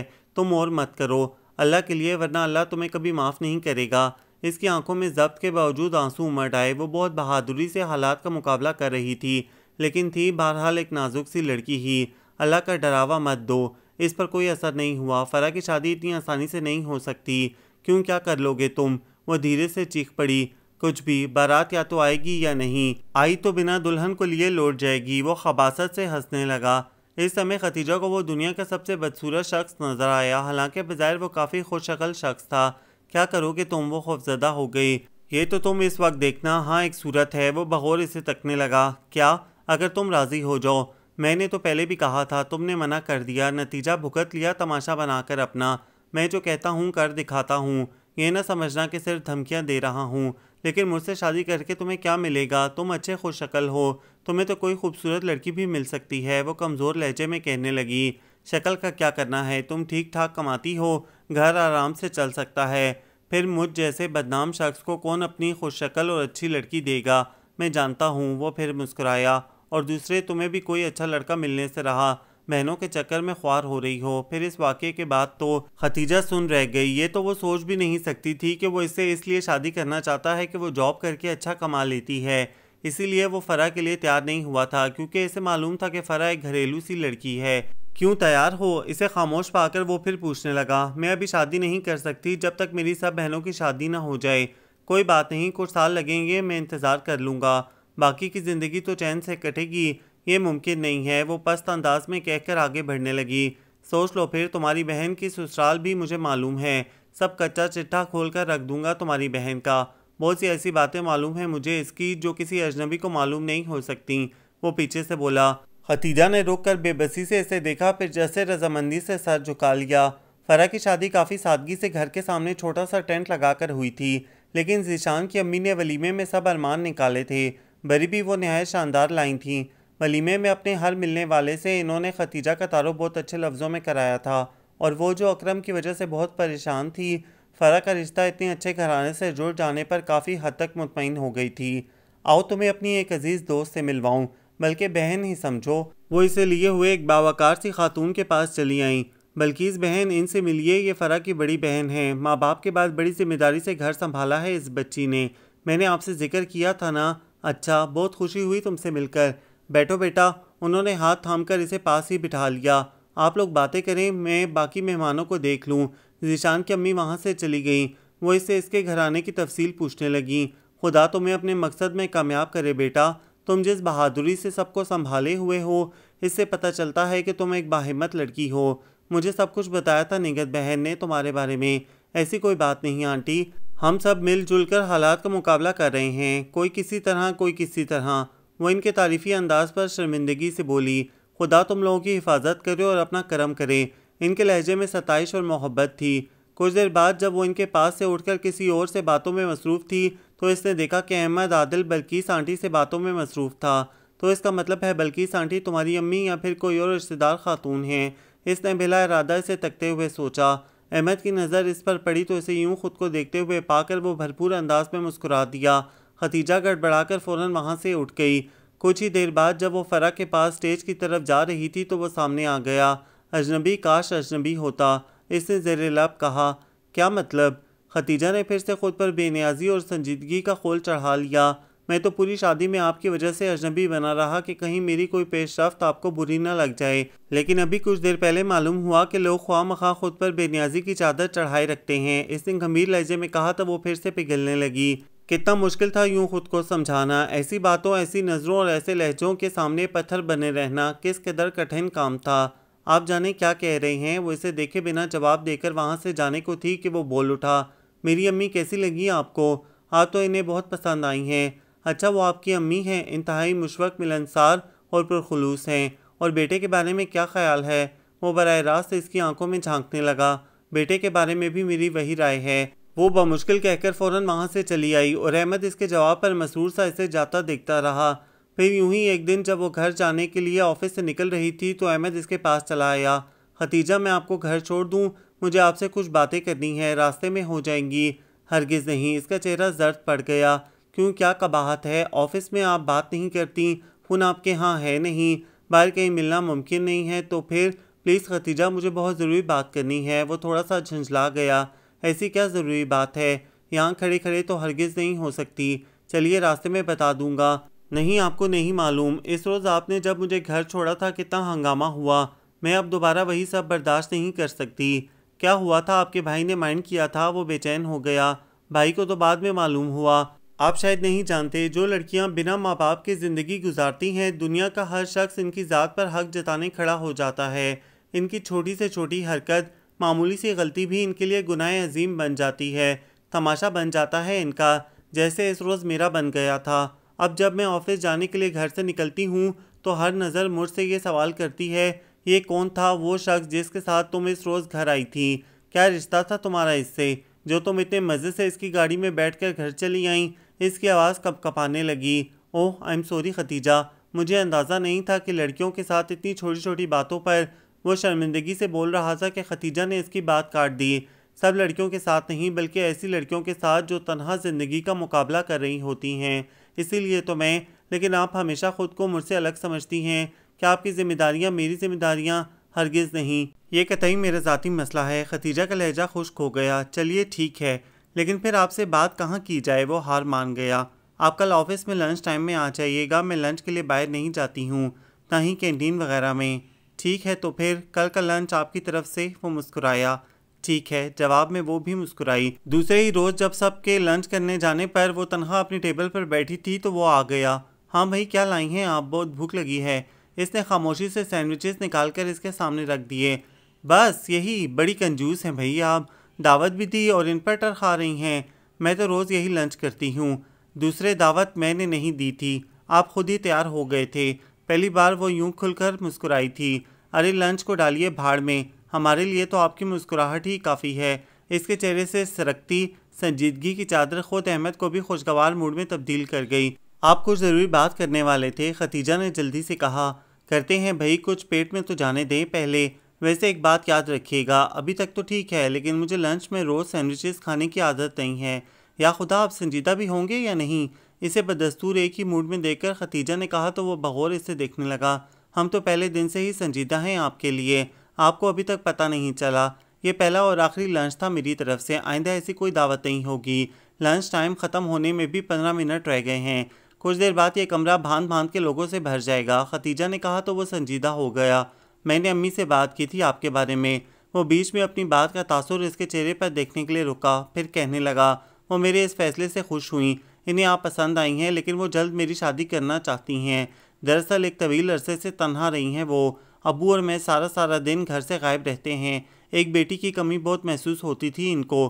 पहले मैं तालीम मुकम्मल करने पे नौकरी का बहाना बनाता रहा। अब इनका कहना है कि मैं सेट हो चुका हूँ तो मुझे शादी कर लेनी चाहिए। जब तक मुझे कोई लड़की पसंद नहीं आई थी, मेरे इनकार का जवाब भी था, लेकिन अब मैंने आपसे पहले ही रोज़ कह दिया था अहमद कि मैं ना खुद पाबंद हूँ ना आपको कर रही हूँ। मेरी कुछ जिम्मेदारियाँ हैं, मसाइल हैं। मैं जब तक इनसे नहीं निपट जाती ऐसा नहीं सोच सकती। वो संजीदगी से कहने लगी। लेकिन हम मिलकर? हरगिज़ नहीं। मैं जानती हूँ बाद में सब कुछ मुख्तलिफ हो जाता है और मैं नहीं चाहती मेरी बहनें किसी को बोझ लगें। आप मुझे ऐसा समझती हैं? अहमद को इसकी बात अच्छी नहीं लगी। मैं आपको ऐसा नहीं समझती, मैं आपके घर वालों को भी ऐसा नहीं समझती, लेकिन ज़िंदगी से मैंने यही सीखा है कि अपना बोझ अपने ही कांधों पर उठाना इतना मुश्किल नहीं होता जिस कदर लोगों के बदलते रवैये का बोझ अपनी रूह पर बर्दाश्त करना मुश्किल काम होता है। आप अपनी अम्मी का कहा ना टालें। माँ जैसी हस्ती हर शय, हर रिश्ते और हर जज्बे से बढ़कर होती है। इनकी परेशानी को समझें और अपना घर बसा लें। मेरे लिए ये एहसास काफ़ी है कि आप जैसा शख्स मेरे लिए अपने दिल में पुरखुलूस और सच्चे जज्बात रखता है। इसलिए कुछ ना मिलकर भी मुझे बहुत कुछ मिल जाएगा। और मैं वो झुंझला गया। इन सारी बातों में आपने मेरा जिक्र नहीं किया। मेरे लिए सिर्फ ये एहसास काफ़ी नहीं है कि आप मेरे लिए क्या सोचती हैं। मेरे लिए आपको पाना सबसे अहम है। मैंने कभी किसी के लिए इस अंदाज में नहीं सोचा, और अब जो सोचा है तो इनमें ख़यानत करना मेरे लिए मुश्किल नहीं। मैं तो सारी ज़िंदगी दोगली ज़िंदगी नहीं गुजार सकता। मेरे लिए आपका इंतज़ार करना भी कोई मुश्किल नहीं। मैं तो बस अम्मी के इसरार पर खैर मैं इनको समझा लूँगा, लेकिन एक बात याद रखिएगा, जिस दिन आप अपनी जिम्मेदारियों से फारिग हुई इसके दूसरे ही दिन मेरी अम्मी आपके यहाँ होंगी। खतीजा की नज़रों में अकरम का चेहरा घूम गया। इसने भी तो यही कहा था कि वो इसकी बहनों की शादियों तक रुका हुआ है और इसके बाद इससे शादी करनी होगी। ये और बात थी कि वह ज़बरदस्ती धमकी से ये बात मनवाना चाहता था और इसमें इसकी कोई चाह नहीं बल्कि गर्ज शामिल थी। जबकि अहमद इस सिलसिले में पुरखुलूस और सच्चा था। किस्मत ने इसे अजीब से दोराहे पर लाकर खड़ा कर दिया था और अगर जो वो खुद गर्ज बन जाती तो इसकी बहनों का मुस्तकबिल बस यहीं आकर इसकी हर सोच ख़त्म हो जाती थी। फिर भी वो खुदा से नाउमीद नहीं थी। इसे आने वाले वक्त का इंतज़ार था, लेकिन अभी वो किसी तरह भी अहमद से कोई वादा नहीं कर सकती थी। इस सिलसिले में अभी मैं कुछ नहीं कह सकती। आने वाले वक्त में क्या हालात हों यहाँ तो एक पल की खबर नहीं। इसने ढके छुपे लफ्ज़ों में अहमद को फिर से समझाया। वो किसी भी तरह इसे अंधेरे में रखना नहीं चाहती थी। इसकी बात ने अहमद को एक पल के लिए खामोश सा कर दिया, लेकिन दूसरे ही लम्हे वो एक शाकी सी नज़र इस पर डालकर वहाँ से चला गया। खतीजा की पलकें ज़ब्त के बावजूद नम हो गईं। एक बेहद मुखलिस और सच्चे शख्स को खुद अपने हाथों खो देना किस कदर मुश्किल अमर था। क्यों कहा मैंने इससे ऐसा, लेकिन फिर भी मैं क्या करती। क्या पता बाद में मेरे हाथ में कुछ ना हो, मैं इसे एक तवील अरसे अपना इंतज़ार कराऊं, लेकिन बाद में मजबूरी जाहिर करके अलग हो जाऊं। क्या ये और बुरी बात ना होती। लेकिन मजबूरी, मैं आखिर मजबूर क्यों हूँ। मेरी अपनी ज़िंदगी है। एक कमज़र्व शख्स के धमकी देने पर मैंने ये क्यों सोच लिया है कि ऐसा ही होगा। क्या मैं इतनी कमज़ोर हूँ कि किसी के ज़बरदस्ती करने पर अपनी ज़िंदगी इसके कदमों में डाल दूँ। मैं मुकाबला भी तो कर सकती हूँ हालात का, जैसे अब तक करती आ रही हूँ। ये ठीक है कि इसके हाथ हमारी कमज़ोरी है, लेकिन क्या करूँ मैं आखिर। इसने अपना सर थाम लिया। क्या हुआ खतीजा, तबीयत तो ठीक है। इसकी कोलीग समन ने अंदर दाखिल होते हुए पूछा तो वह सब कुछ भूलकर चेहरे पर ज़बरदस्ती मुस्कुराहट ले आई। हाँ ठीक है, यूं ही थकन हो गई है। इन्हीं दिनों मोहल्ले की एक खातून के ज़रिए मलिहा का एक रिश्ता आया तो वह सब कुछ भूलकर इसमें मसरूफ़ हो गई। लड़का मलिहा की तरह कम उम्र था, अपनी माँ के साथ तन्हा रहता था। तीनों बहनों की शादियाँ हो चुकी थी। दोनों भाई शादी के बाद अलग अलग घर लेकर रह रहे थे। अब घर में सिर्फ माँ बेटे रह गए थे। तन्हाई से घबरा कर ही माँ बेटे की जल्दी शादी कर रही थी। फैमिली बहुत अच्छी है, एक माँ है, पूरे घर पर राज करेगी। नंदों का क्या है, कभी कभी आएंगी मेहमानों की तरह। जेठानियों के झगड़े भी नहीं, वो अपने अपने घरों में रहती हैं। लड़का बड़ा खुश शक्ल और खुश मिजाज है। मेरी बहन के मोहल्ले में रहते हैं वो लोग। मोहल्ले की खाला ने तफसील से इसे बताया तो वो बोली, और तो ठीक है खाला, लेकिन एक तो वो लोग हैदराबाद में रहते हैं, दूसरे अभी मलिहा छोटी भी बहुत है। हैदराबाद की तुमने खूब कही, कौन सा कोसों दूर है। लोग दूसरे मुल्कों में अपनी बेटियों को ब्याह देते हैं। दूसरे मलिहा 17-18 की तो होगी, तुम्हें अभी मदीहा को भी ब्याहना है। कुछ अपने लिए भी सोचा है या नहीं, या बहनों के चक्कर में बूढ़ी हो जाओगी। इनकी बात पर वो खामोश सी हो गई तो वो फिर से बोली, देखो बेटा, तुम्हारे भले को कहती हूँ, शादी का भी एक वक्त मुकर्रर होता है। बाद में भाई भावज का मुंह देखने से बेहतर है तुम भी वक्त पर अपने घर बार की हो जाओ। मैं तो कहती हूँ मलिहा के बाद मदीहा की जिम्मेदारी भाई पर छोड़ दो।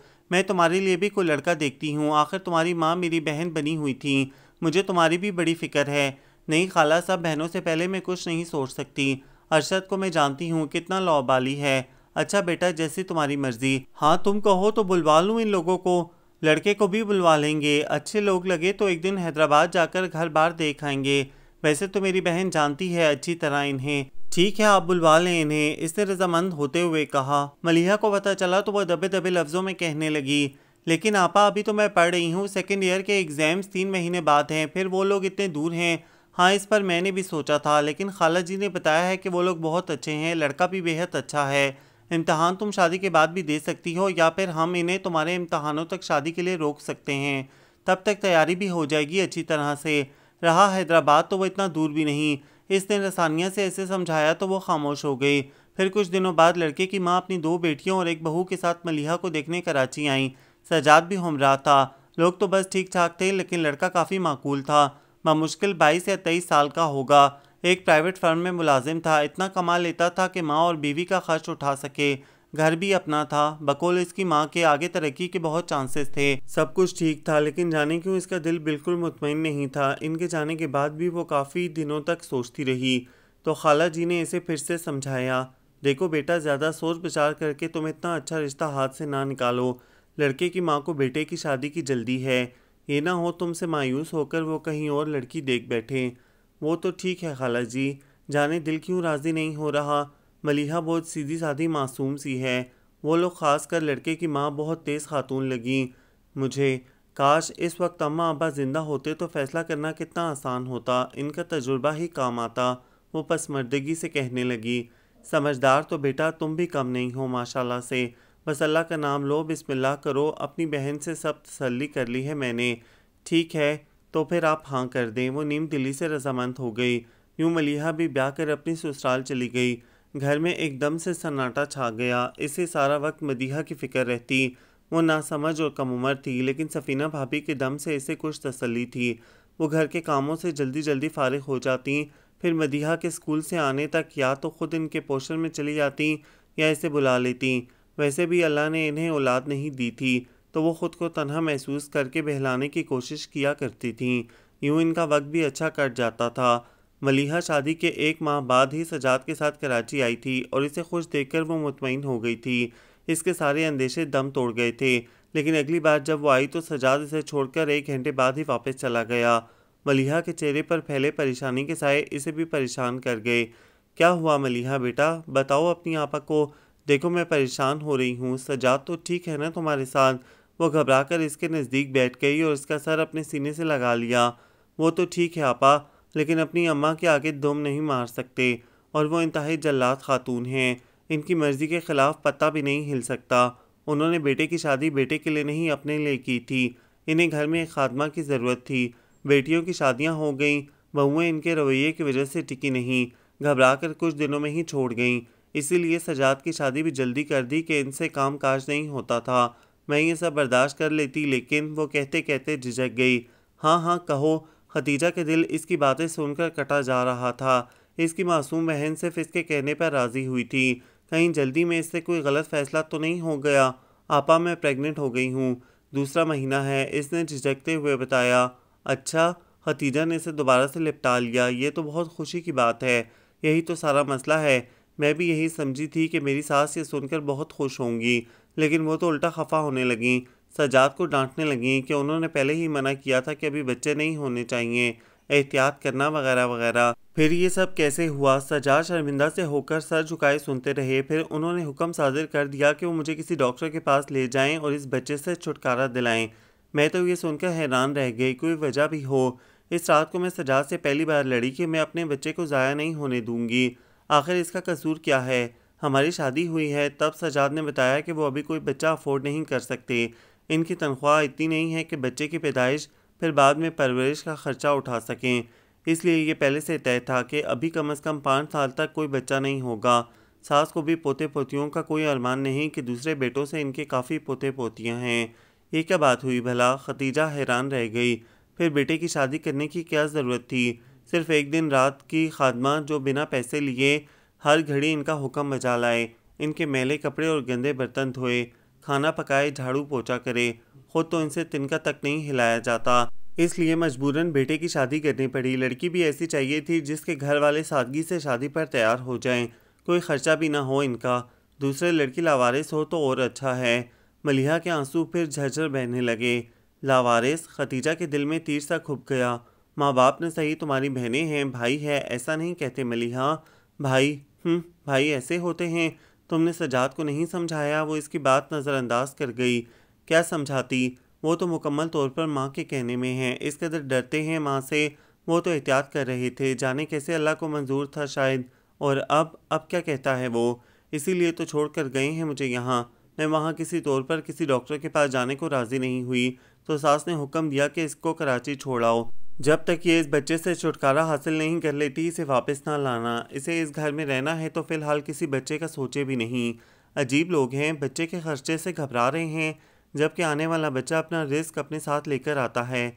तुम समझाती तो सजाद को। सब कुछ समझा के देख लिया। वैसे तो वो बहुत अच्छे हैं, लेकिन इस मामले में कहते हैं माँ का कहा नहीं टाल सकता, गुनहगार हूँगा। हाँ, एक बच्चे को इसकी माँ के पेट में कत्ल करवा के तो बड़ा सवाब मिलेगा इसे। खतीजा को सख्त गुस्सा आ गया।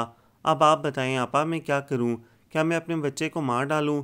नहीं नहीं, तुम परेशान मत हो, मैं खाला जी से बात करती हूँ। वो और इनकी बहन समझाएंगी तुम्हारी सास को, इंशाल्लाह सब ठीक हो जाएगा। इसने इसे तसल्ली तो दे दी, लेकिन खुद इसका दिल आने वाले हालात से घबरा रहा था, और यही हुआ। खाला जी और उनकी बहन के बात करने पर भी मलिहा की सास ने यही जवाब दिया कि ये इनके घर के मामलात हैं, किसी को बोलने का कोई हक नहीं। दूसरे वो खुद मुनासिब समझती हैं कि इन्हें क्या करना चाहिए।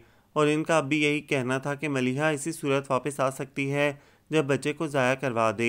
फरा को पता चला तो वो भी मलिहा की सास को ही बुरा भला कहने लगी। औंधे दिमाग की औरत है, दरअसल इन्हें फिक्र होगी कि ये बच्चे में लग जाएगी, घर के कामकाज में हर्ज होगा। इससे ज़्यादा इन्हें खर्चे की फ़िक्र है, बच्चा होगा तो खर्चे भी बढ़ेंगे।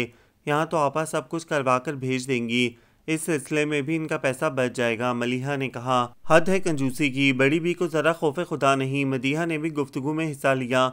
चुप रहो तुम, छोटे नहीं बोलते ऐसे मामलात में। खतीजा ने इसे टोका। अब मैं इतनी बच्ची भी नहीं हूँ आपा, मैट्रिक में हूँ, कुछ दिनों में इम्तहानों के बाद कॉलेज जाने लगूंगी। इसने मुंह बनाकर जवाब दिया तो वो चौंक गई। ठीक तो कह रही थी वो। देखते ही देखते इसने कद निकाल लिया था, मलिहा के बराबर ही लगने लगी थी वो।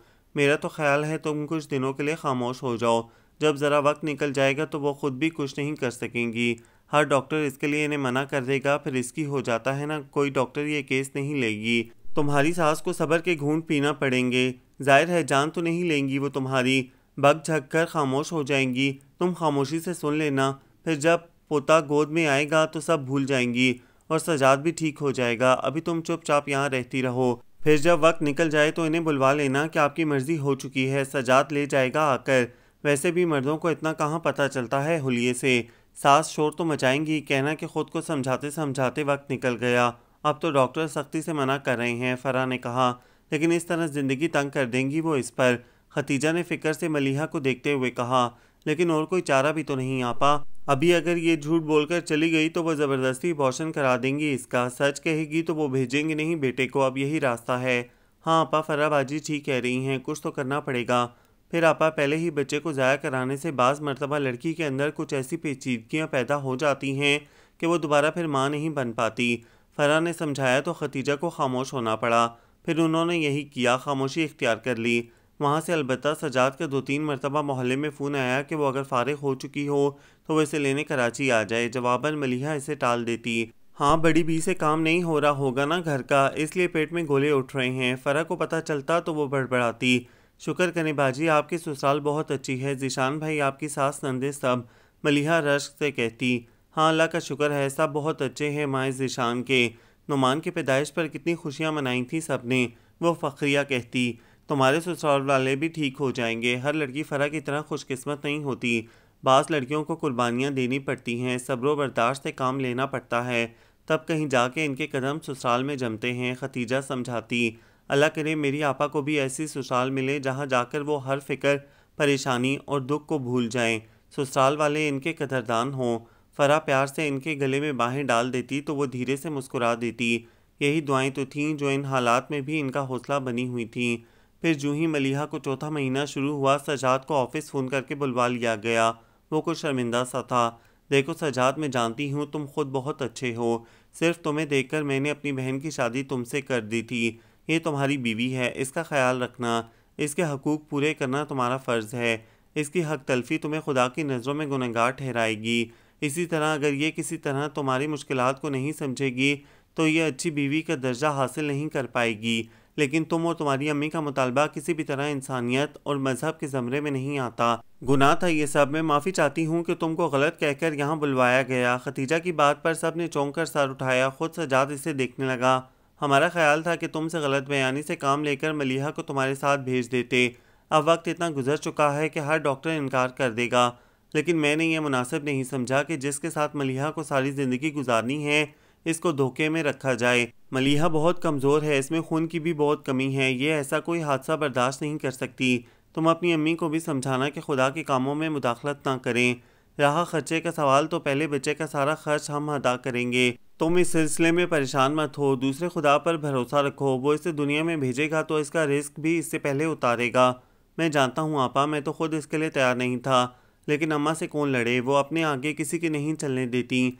मेरी दोनों भाभियाँ इसीलिए फ़ौरन अलग हो गईं, लेकिन एक तो मैं इन्हें तन्हा नहीं छोड़ सकता, दूसरे अलग घर भी अफोर्ड नहीं कर सकता। मैं इसके लिए तुम्हें नहीं कह रही, मेरी बहन में इतना वस्फ़ है कि वो हर हालात में रह सके। बहुत हौसला और बर्दाश्त है इसमें, बशर्ते कि तुम इसके साथ हो। शोहर अपना हो तो औरत हर जुल्म सह लेती है। वो तो ठीक है, लेकिन वो कहते कहते रुक गया। अम्मा अपनी शिकस्त कभी तस्लीम नहीं करती। वो कभी बर्दाश्त नहीं करेंगी कि फिर झूठ बोलकर समझ में नहीं आता मैं क्या करूं। तुम चाहो तो बच्चे की पैदाइश तक मलिहा को यहाँ छोड़ सकते हो, बाद में आकर ले जाना। नहीं, वो इतने अरसे वो मुझे इस तरह मजबूर कर देंगी कि मुझे मजबूरन तलाक। अल्फाज खुद इसके हलक में फंस गए। मलिहा ने खौफजदा होकर इसे देखा, जैसे कह रही हो इतनी सी बात पर इतनी बड़ी बात, और आप इतने कमज़ोर हैं कि जो उल्टा सीधा अम्मा कहेंगी आप कर लेंगे। फ़रा को शदीद गुस्सा आ गया। मैंने ये तो नहीं कहा, मैं तो सिर्फ अम्मा की बात बता रहा हूँ। वो सफाइयाँ पेश करने लगा। खतीजा ने ठंडी सांस भरी। पहली बार इसे एहसास हुआ कि इसने अपनी बहन को एक कमज़ोर शख्स के साथ बांध दिया था, और ज़ात की कमज़ोरी किसी भी मर्द की सबसे बड़ी खासियत होती है। ऐसा मर्द ना औरत की हिफाजत कर सकता है, ना दूसरों से इसके हकूक़ मनवा सकता है। फिर अब तुम कहो क्या चाहते हो? मैं मलिहा को छोड़ना नहीं चाहता, मुझे इससे कोई शिकायत नहीं। ये एक बहुत अच्छी बीवी है, मैं इसे अपने साथ ले जाता हूँ। पूरी कोशिश करूँगा कि अम्मा मान जाएं, नहीं तो दूसरी सूरत में। खैर आप फिक्र न करें। चलो मलिहा। वो उठ खड़ा हुआ। खुदा के सुपुर्द किया तुम्हें मेरी बहन, मुझे माफ़ कर देना। खतीजा की पलकें क्या भीगी। दोनों बहनें इसे गले लगाकर रोने लगीं। खुद सज्जाद को भी जज्बाती मंजर ने शर्मिंदा कर दिया, लेकिन खाली बार बार शर्मिंदा होने से क्या होना था। शाम ढले जब वो मलिहा को लेकर घर पहुंचा तो सास ने पहली नज़र में ही भांप लिया कि जिस लिए उन्होंने बहू को मैके भेजा था वो इसे किए बिना लूटी है। हमें बेवकूफ़ बनाया तुम्हारे घर वालों ने, इनकी ये हिम्मत, तुम्हें ऐसे ही भेज दिया।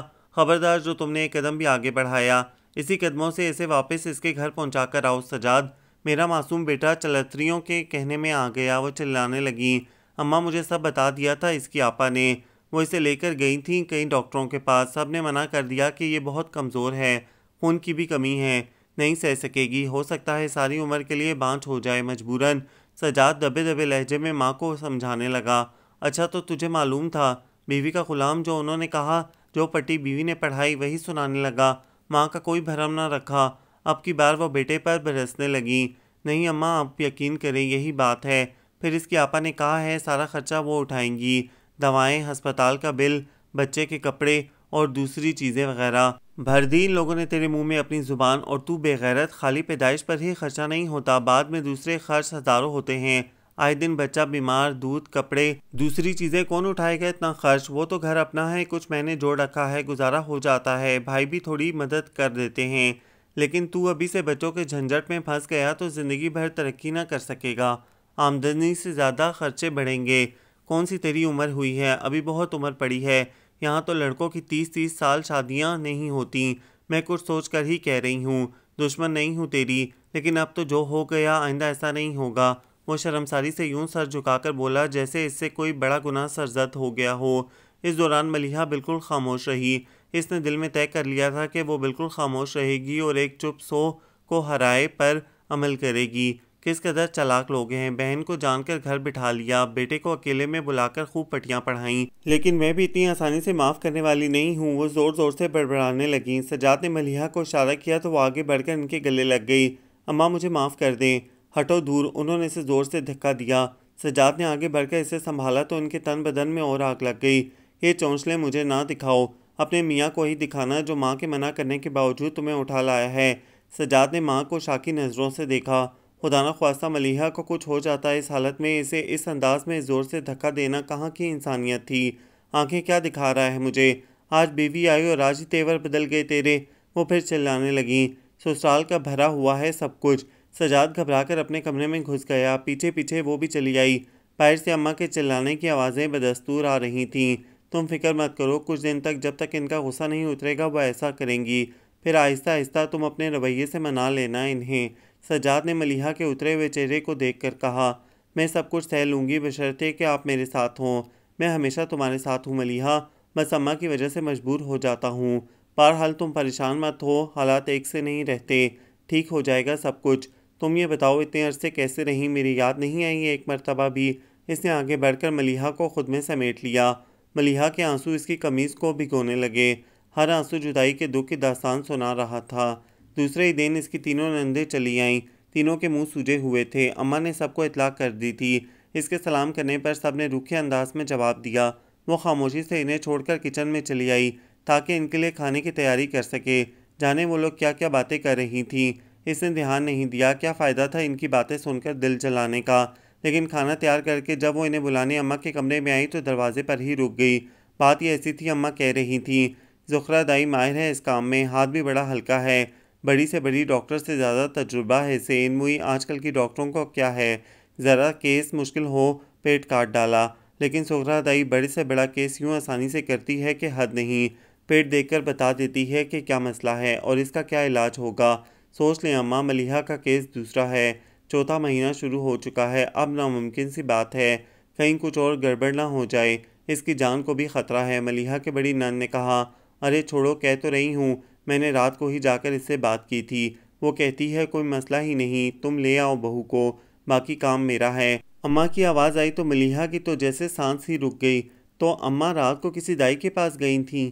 वो और सजाद समझ रहे थे कि अम्मा नाराज़ होकर मोहल्ले में या किसी रिश्तेदार के घर जाकर बैठ गई हैं। 2-3 घंटे बाद वो खुद ही वापस लौट आई थीं। वो दोनों डर के मारे इनसे कुछ पूछ भी ना सके थे।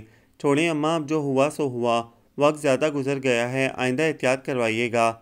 एक बच्चा हो लेने दें। जब इसकी बहन कह रही है कि वो पूरा खर्च उठाने को तैयार है, इसकी दूसरी नन ने दबे दबे लहजे में कहा तो अम्मा मज़ीद गज़बनाक हो गई। मुझे तुम लोगों के मशवरों की ज़रूरत नहीं है। अब मसला खर्चे का नहीं, मेरी इज़्ज़त का है। क्या मेरी बात की कोई वक़्त नहीं? कल की लड़की मुझे नीचा दिखाएगी? हरगिज़ नहीं। मेरी ज़िंदगी में तो ऐसा नहीं हो सकता। मैंने आज तक हार नहीं मानी। ठीक है अम्मा, आप खफा ना हो। जब ज़ुहरा दाई ने कहा है तो घबराने की क्या बात है। मेरे तो सारे बच्चे इसके हाथ से हुए हैं। बहुत तजुर्बाकार और समझदार दाई है। बड़ी नंद बोली तो मलिहा लरजते कदमों से वापस किचन में लौट आई। इसका पूरा वजूद कपकपा रहा था। जाने इसके साथ क्या होने वाला था। इसे अम्मा के इस हद तक जाने की उम्मीद ना थी। वो तो समझ रही थी कि वो कुछ अरसे नाराज़ होंगी, इसे बुरा भला कहेंगी, फिर ठीक हो जाएंगी। यहाँ तो मामला ही दूसरा हो गया था। अम्मा ने तो इस बात को अना का मसला बना लिया था। सजाद भी सुबह ऑफिस जा चुका था। अब वो क्या करे। यहाँ तो किसी से इसकी जान पहचान भी नहीं थी। कराची वापस जाना इतना आसान नहीं था। इसे तो रास्तों तक से वाकफियत नहीं थी। यकदम इसे खाला जी की बहन का ख्याल आया जो सामने वाले घर में रहती थीं। इसी इरादे से वो उठने को थी कि इसकी सबसे छोटी नंद इसे बुलाने आ गई। चलो, तुम्हें अम्मा बुला रही हैं। क्या क्या बात है। इसका चेहरा जर्द पड़ गया, टांगें लरजने लगीं। मालूम नहीं, वो तुम्हें अपने कमरे में बुला रही हैं। वो हिम्मत करके किचन से बाहर आई। मैं किसी तरह नहीं मानूंगी इनकी बात। ज़बरदस्ती करेंगी तो शोर मचा दूंगी, लेकिन ये नहीं होने दूंगी। इसने खुद को तसल्ली दी। अम्मा के कमरे में दूसरी दोनों नंदें भी मौजूद थीं। तुम्हें अभी मेरे साथ चलना है, तैयार हो जाओ, चादर ले लो अपनी। अम्मा ने इसे देखते ही बिना कुछ बताए सख्त लहजे में हुक्म दिया। कहाँ जाना है? मैं कहीं नहीं जाऊंगी। इसने हिम्मत करके कह दिया। क्या कहा? तेरी ये मजाल, मेरे आगे ज़ुबान चलाती है। उन्होंने जलाल में आकर इसके बाल मुट्ठी में जकड़ लिए। तकलीफ़ से वो बिलबिला गई। बाल छोड़े मेरे। आइंदा मेरे सामने ज़ुबान चलाई या मेरी किसी बात से इनकार किया तो इससे ज़्यादा बुरा हशर करूँगी। रोज़ीना चादर लेकर आओ इसकी। इसकी नन चादर लेने दौड़ गई। अम्मा, खुदा के लिए मेरे बाल छोड़ दें, मुझे तकलीफ़ हो रही है। सजाद के आने से पहले मैं कहीं नहीं जाऊंगी। मैं जानती हूँ आप मुझे कहाँ लेकर जा रही हैं। वो भी चिल्लाने लगी। जानती है तो चुपचाप चली चल, शाम तक वापसी भी हो जाएगी, कुछ नहीं होगा तुझे। लेकिन मैं अपने बच्चे को ज़ाया नहीं होने दूंगी। हमें अभी इतनी जल्दी बच्चे की ज़रूरत नहीं है। खुदा मेरे बेटे को सलामत रखे, और बहुत बच्चे हो जाएंगे। मैं मर जाऊंगी। अम्मा, ऐसा मत करें, खुदा के लिए मत करें, मुझे छोड़ दें। वो ज़ोर ज़ोर से रोने लगी। कुछ नहीं होगा तुझे, कह रही हूँ ना। ख्वामख्वाह वावेला मचाने की ज़रूरत नहीं है। इसकी नंद इसकी चादर ले आई थी। वो अम्मा ने इसके ऊपर डाली और इसे ज़बरदस्ती बाहर ले जाने लगी। ज़ुहरा दाई पिछली गली में करीब ही रहती थी। मैं नहीं जाऊंगी, नहीं जाऊंगी, वो अपनी सी कोशिश कर रही थी, लेकिन अम्मा और इसकी नंदें ज़बरदस्ती इसे दरवाजे तक ले आईं। मोहल्ले के तकरीबन सारे मर्द नौकरियों पर और लड़के वगैरह स्कूल कॉलेज जा चुके थे। घर में सिर्फ औरतें थीं। इसके चीखने पर 2-3 औरतों ने बाहर निकल कर झाँका। खाला जी की बहन भी अपने घर से निकली। क्या हुआ? कहाँ ले जा रही हैं आप इसे? उन्होंने आगे बढ़कर पूछा तो अम्मा तिनक गईं। तुमसे मतलब, तुम अपने काम से काम रखो, हमारे घरेलू मामलात में दखल ना दो। खाला जान, ये लोग मुझे मार डालेंगी। ये मेरा बच्चा ज़ाया कर देना चाहती हैं। मुझे बचा लें खुदा के लिए। मलिहा ज़ारो कतार रो रही थी। हमारा बच्चा है, हमारी मर्ज़ी, हमें अभी बच्चा नहीं चाहिए। कितनी औरतें करवाती हैं ये काम, कोई नहीं मरती। रो रो कर ड्रामा मत करो, होगा वही जो मैं चाहती हूँ। प्लीज़ खुदा के लिए मुझे छोड़ दें, मैं मर जाऊँगी। सजाद को आ लेने दें। सजाद को मालूम है, वो सुबह कह कर गया था कि मैं जब वापस आऊँ तो ये काम हो चुका हो, ज़रा सी सफाई होगी और बस, शाम तक भली चंगी होकर वापस आ जाओगी तुम। अब चलो शराफत से। अम्मा इसे घसीटती हुई गली के कोने तक पहुँच गईं। सजाद को मालूम होने का सुनकर मलिहा की चीखों को एकदम ब्रेक लग गया। इसका मतलब है कि सज्जाद को सब इल्म था, वो भी इनमें शामिल हैं। मैं ख्वामखा समझ रही थी कि वो मेरे हमदर्द हैं, मेरा साथ देंगे। मोहल्ले की औरतें देखती रहीं और अम्मा और इनकी बेटियां इसे लिए हुए सुगरा दाई के घर पहुंच गईं। रात गए जब सज्जाद घर पहुंचा तो घर के आगे एक हजूम देकर ठिठक गया। कल की छुट्टी कर लेने की वजह से आज काम ज़्यादा था, इसलिए इसे देर हो गई थी। फिर वो ज़्यादातर आउटफील्ड पर रहता था। क्या हुआ, क्यों जमा हैं आप लोग? इसने कांपते हुए दिल को संभालते हुए पूछा। सब्र करो बेटा, किसी ने कहा। अच्छा नहीं किया तुम्हारी माँ बहनों ने बिन माँ बाप की बच्ची के साथ। खुदा को क्या मुँह दिखाएंगी तुम्हारी अम्मा? यतीम बच्ची थी, चीखती चिल्लाती रही, लेकिन उन्होंने एक नहीं सुनी, अपनी सी करके रहीं। जाने कौन कौन बोल रहा था। थी क्या मतलब, क्या हुआ मलीहा को? वो तकरीबन भागता हुआ घर में दाखिल हो गया। पूरा घर औरतों से भरा हुआ था। हाय, किसी ने मरने वाली के घर वालों को भी फ़ोन किया कि नहीं? इतला तो दे देते, मुंह तो देख लेते बेचारे। किसी औरत ने पूछा। मैंने इतला कर दी थी, आते ही होंगे। मेरी तो समझ में नहीं आ रहा, मैं क्या मुंह दिखाऊंगी इन लोगों को? मैंने ही शादी करवाई थी। क्या मालूम था कि कसाई लोग हैं, जान से ही मार डालेंगे बच्ची को। खाला जी की बहन गुलगीर लहजे में कहकर मुंह पर दुपट्टा रखकर रोने लगी। अम्मा अम्मा कहाँ है मलीहा? क्या हुआ इसको? क्या किया आपने इसके साथ? इन सब की बातें सजाद के सर पर हथौड़े बनकर बरसने लगीं तो वो ज़ोर ज़ोर से चिल्लाने लगा। जाने कहाँ से अम्मा निकल आई। हाय बच्चे, तू आ गया, कहाँ था? अब तक कितने फ़ोन करवाए थे? वो इसे देखकर मगरमच्छ के आंसू बहाने लगी। क्या हुआ मलीहा को? कैसे मर गई वो?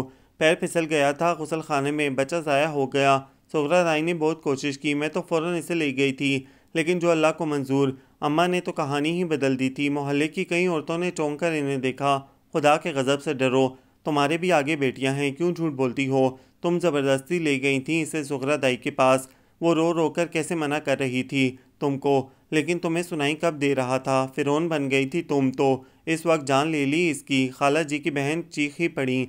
झूठ बोल रही हो तुम, किस बात का बदला ले रही हो? निकलो यहाँ से, मेरे ही घर में बैठकर मुझ पर इल्ज़ाम लगाती हो। अम्मा ने रिटाई की इंतहा कर दी थी। मैं तो चली जाऊंगी, लेकिन यतीम बच्चे की आहें अर्श को हिला देंगी।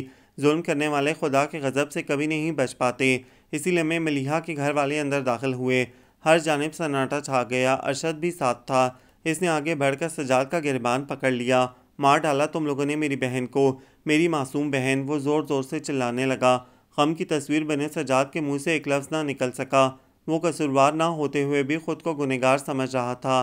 काश वो इस कदर कमज़ोर ना होता तो आज किसी की मजाल नहीं थी कि मलीहा की जानिब नज़र उठाकर भी देखता।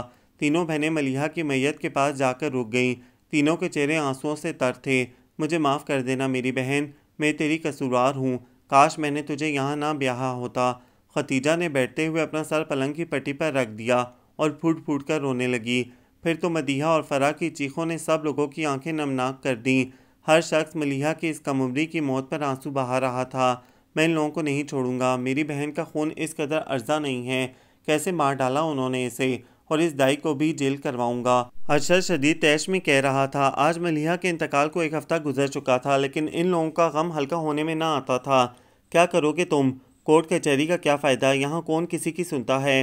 जीशान ने भी गुफ्तगू में हिस्सा लिया। लेकिन इस तरह क्या ये जुल्म बर्दाश्त कर लिया जाए?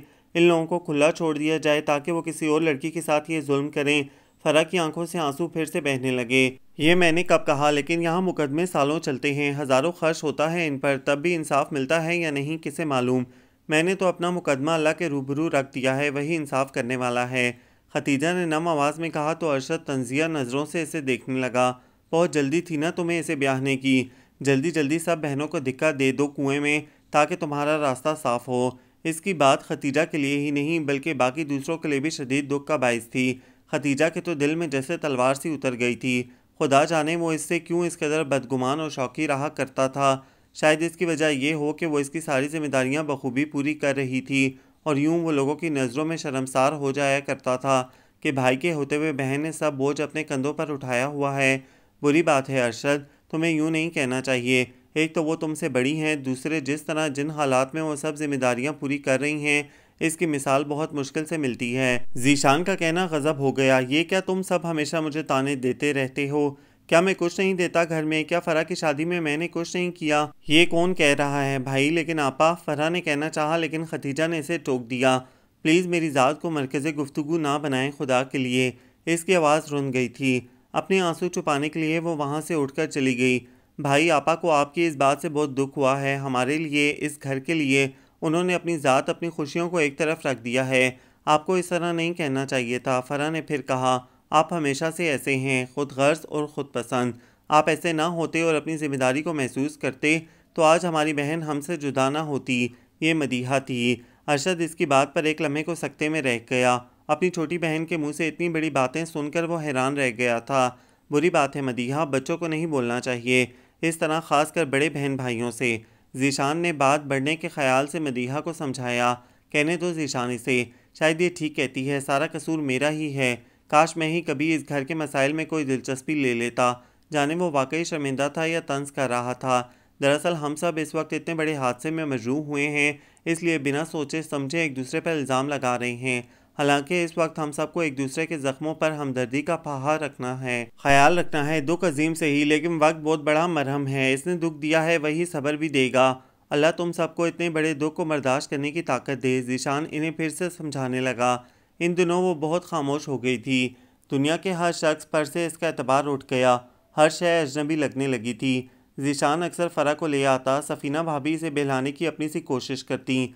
मदीहा इसके घर आने के बाद साई की तरह इसके साथ लगी रहती। खुद अरशद ने अपने आप को बहुत बदल लिया था, लेकिन वो किसी तरह अपने आप को समझा नहीं पाती थी। इसने अब तक खुद को माफ़ नहीं किया था। मलीहा की मौत का जिम्मेदार वो खुद को समझती थी। इसे सबसे बढ़कर इस बात का दुख था कि वो अपनी बहन के कातलों को अभी तक आज़ाद देख रही थी और कुछ न कर सकी थी। लेकिन इस रोज़ जब अहमद ने इसे बताया कि इसने मलीहा के ससुराल वालों पर केस कर दिया है, तो कितनी ही देर तक कुछ ना बोल सकी।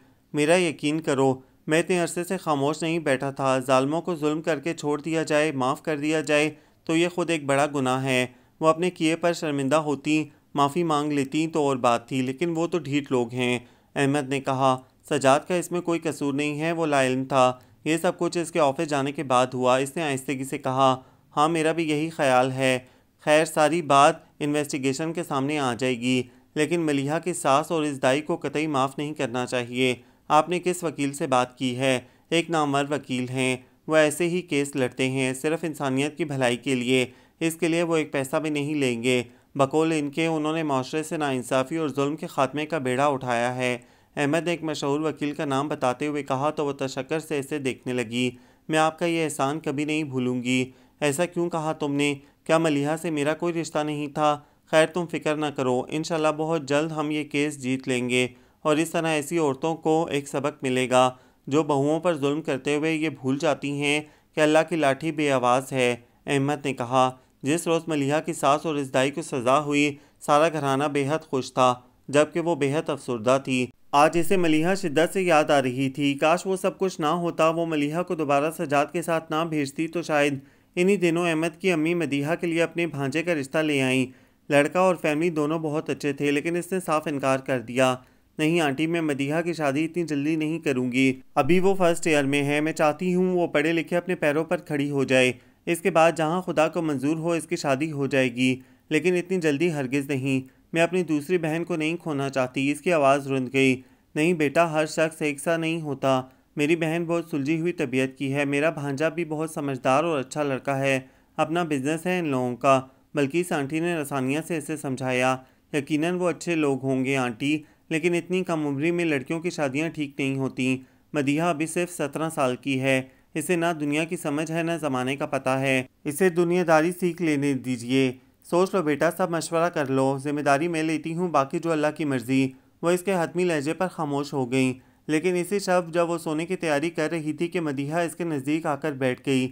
आपा, आप इन लोगों को इनकार मत करें, मैं शादी के लिए तैयार हूँ। रही पढ़ाई तो वो शादी के बाद भी हो सकती है। दिमाग ख़राब हो गया है क्या? मुझे मालूम है मुझे क्या करना है। सो जाओ तुम अब। इसने मदीहा को डांट दिया। सो जाऊंगी, लेकिन आप कल ही जाएंगी इन लोगों से मिलने। मुझे ये शादी हर कीमत पर करना है।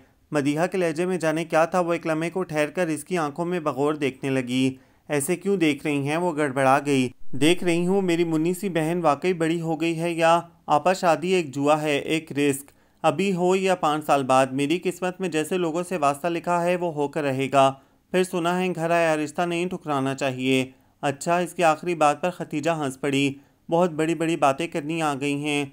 और क्या, कॉलेज में आ गई हूँ जनाब। और ये आप आजकल की स्कूल कॉलेज की लड़कियों को छोटा कमअकल और नासमझ समझना छोड़ दें। फिर मैं तो वैसे भी सब बहनों में सबसे ज़्यादा समझदार हूँ। हाँ ये तो है।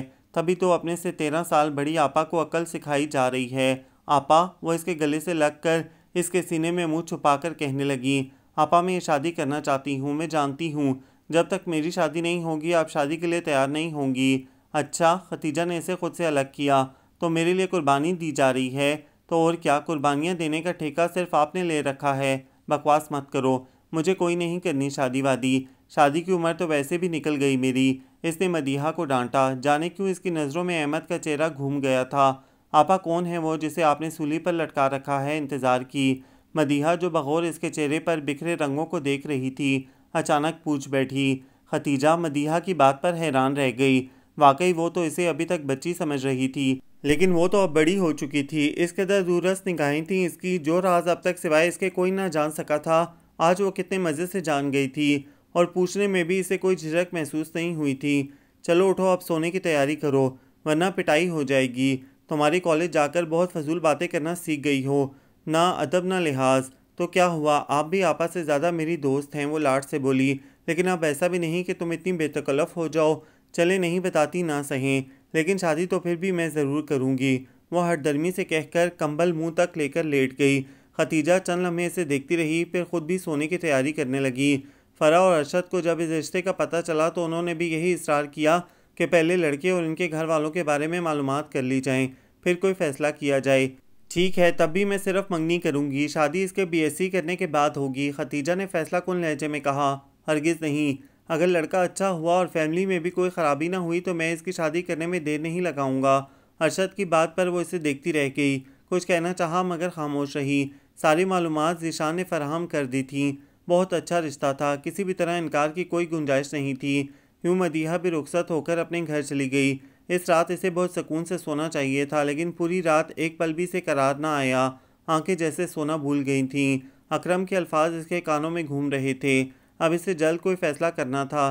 क्या वो इसकी धमकियों के सामने हार जाए या फिर अपनी बहनों का मुस्तकबिल दांव पर लगा दे। एक बहन को तो खो चुकी थी वो, अब और किसी सदमे को बर्दाश्त करने की इसमें हिम्मत नहीं थी। इसकी वजह से इसकी बहनों के घर ख़राब होते वो कैसे सोच सकती थी। और अहमद, इसने सोचा, अहमद ने हर मोड़ पर इसका अच्छे दोस्तों और हमदर्द साथियों की तरह साथ दिया था। इसे यकीन था कि ज़ीशान और अंसराम के रिश्ते भिजवाने में भी इसकी कोशिशों का दखल था, लेकिन अब वो इसे क्या जवाब देगी। बेशक इसने इसे कभी इस उम्मीद में नहीं रखा था, लेकिन वो ये तो जानती थी कि वो इसी का इंतज़ार कर रहा था, वरना इस जैसे मुकम्मल शख्स को लड़कियों की क्या कमी हो सकती थी। पूरी रात के रत जगह के बाद वो इसी नतीजे पर पहुंच सकी कि इसे अकरम की बात मान लेनी चाहिए कि इसमें सबकी भलाई थी। वो बुज़दिल नहीं थी, लेकिन अपनी बहनों से बहुत मोहब्बत करती थी और इसी मोहब्बत ने इसे मजबूर कर दिया था। मदीहा की शादी के तीसरे रोज़ वो ऑफिस पहुंची तो लंच टाइम में इसकी तवक्का के मुताबिक अहमद इसके पास चला आया। मैं कल शाम में अम्मी और अब्बू को तुम्हारे यहाँ भेज रहा हूँ, इसने बिला तमीद कहा। वो 100 मरतबा आए, लेकिन जिस मकसद के लिए आप इन्हें भेज रहे हैं वो मुमकिन नहीं है। क्यों मुमकिन नहीं? अहमद के होंठ भींच गए। मैं जवाब देना ज़रूरी नहीं समझती। मैंने आपको पहले ही समझा दिया था कि हम में से कोई पाबंद नहीं है। लेकिन क्या कबाहत है, आखिर क्या तुम शादी नहीं करना चाहती? ये मैंने नहीं कहा। वो इसे बिना देखे मेज़ की दराज में जाने क्या ढूंढती रही। तो फिर क्या कोई और? शायद। ओह, वो चुप सा हो गया। ऐसा तो वो सोच भी नहीं सकता था। क्या मैं इसके बारे में जान सकता हूँ? ये भी ज़रूरी नहीं है। हाँ, ज़रूरी तो कुछ भी नहीं है। वो बददिल सा होकर उठ खड़ा हुआ। इस सिलसिले में किसी को मजबूर नहीं किया जा सकता, ना ही मैं ज़बरदस्ती का कायल हूँ। I am sorry. खतीजा की भीगी सी आवाज़ इसके कानों में उतरी तो वो चौंक गया। रुक कर एक नज़र इसके चेहरे पर डाली जो ज़ब्त से चटक रहा था, जैसे इसे खुद अपने हाथों गवाकर वो भी बेचैन हो, बेकल हो।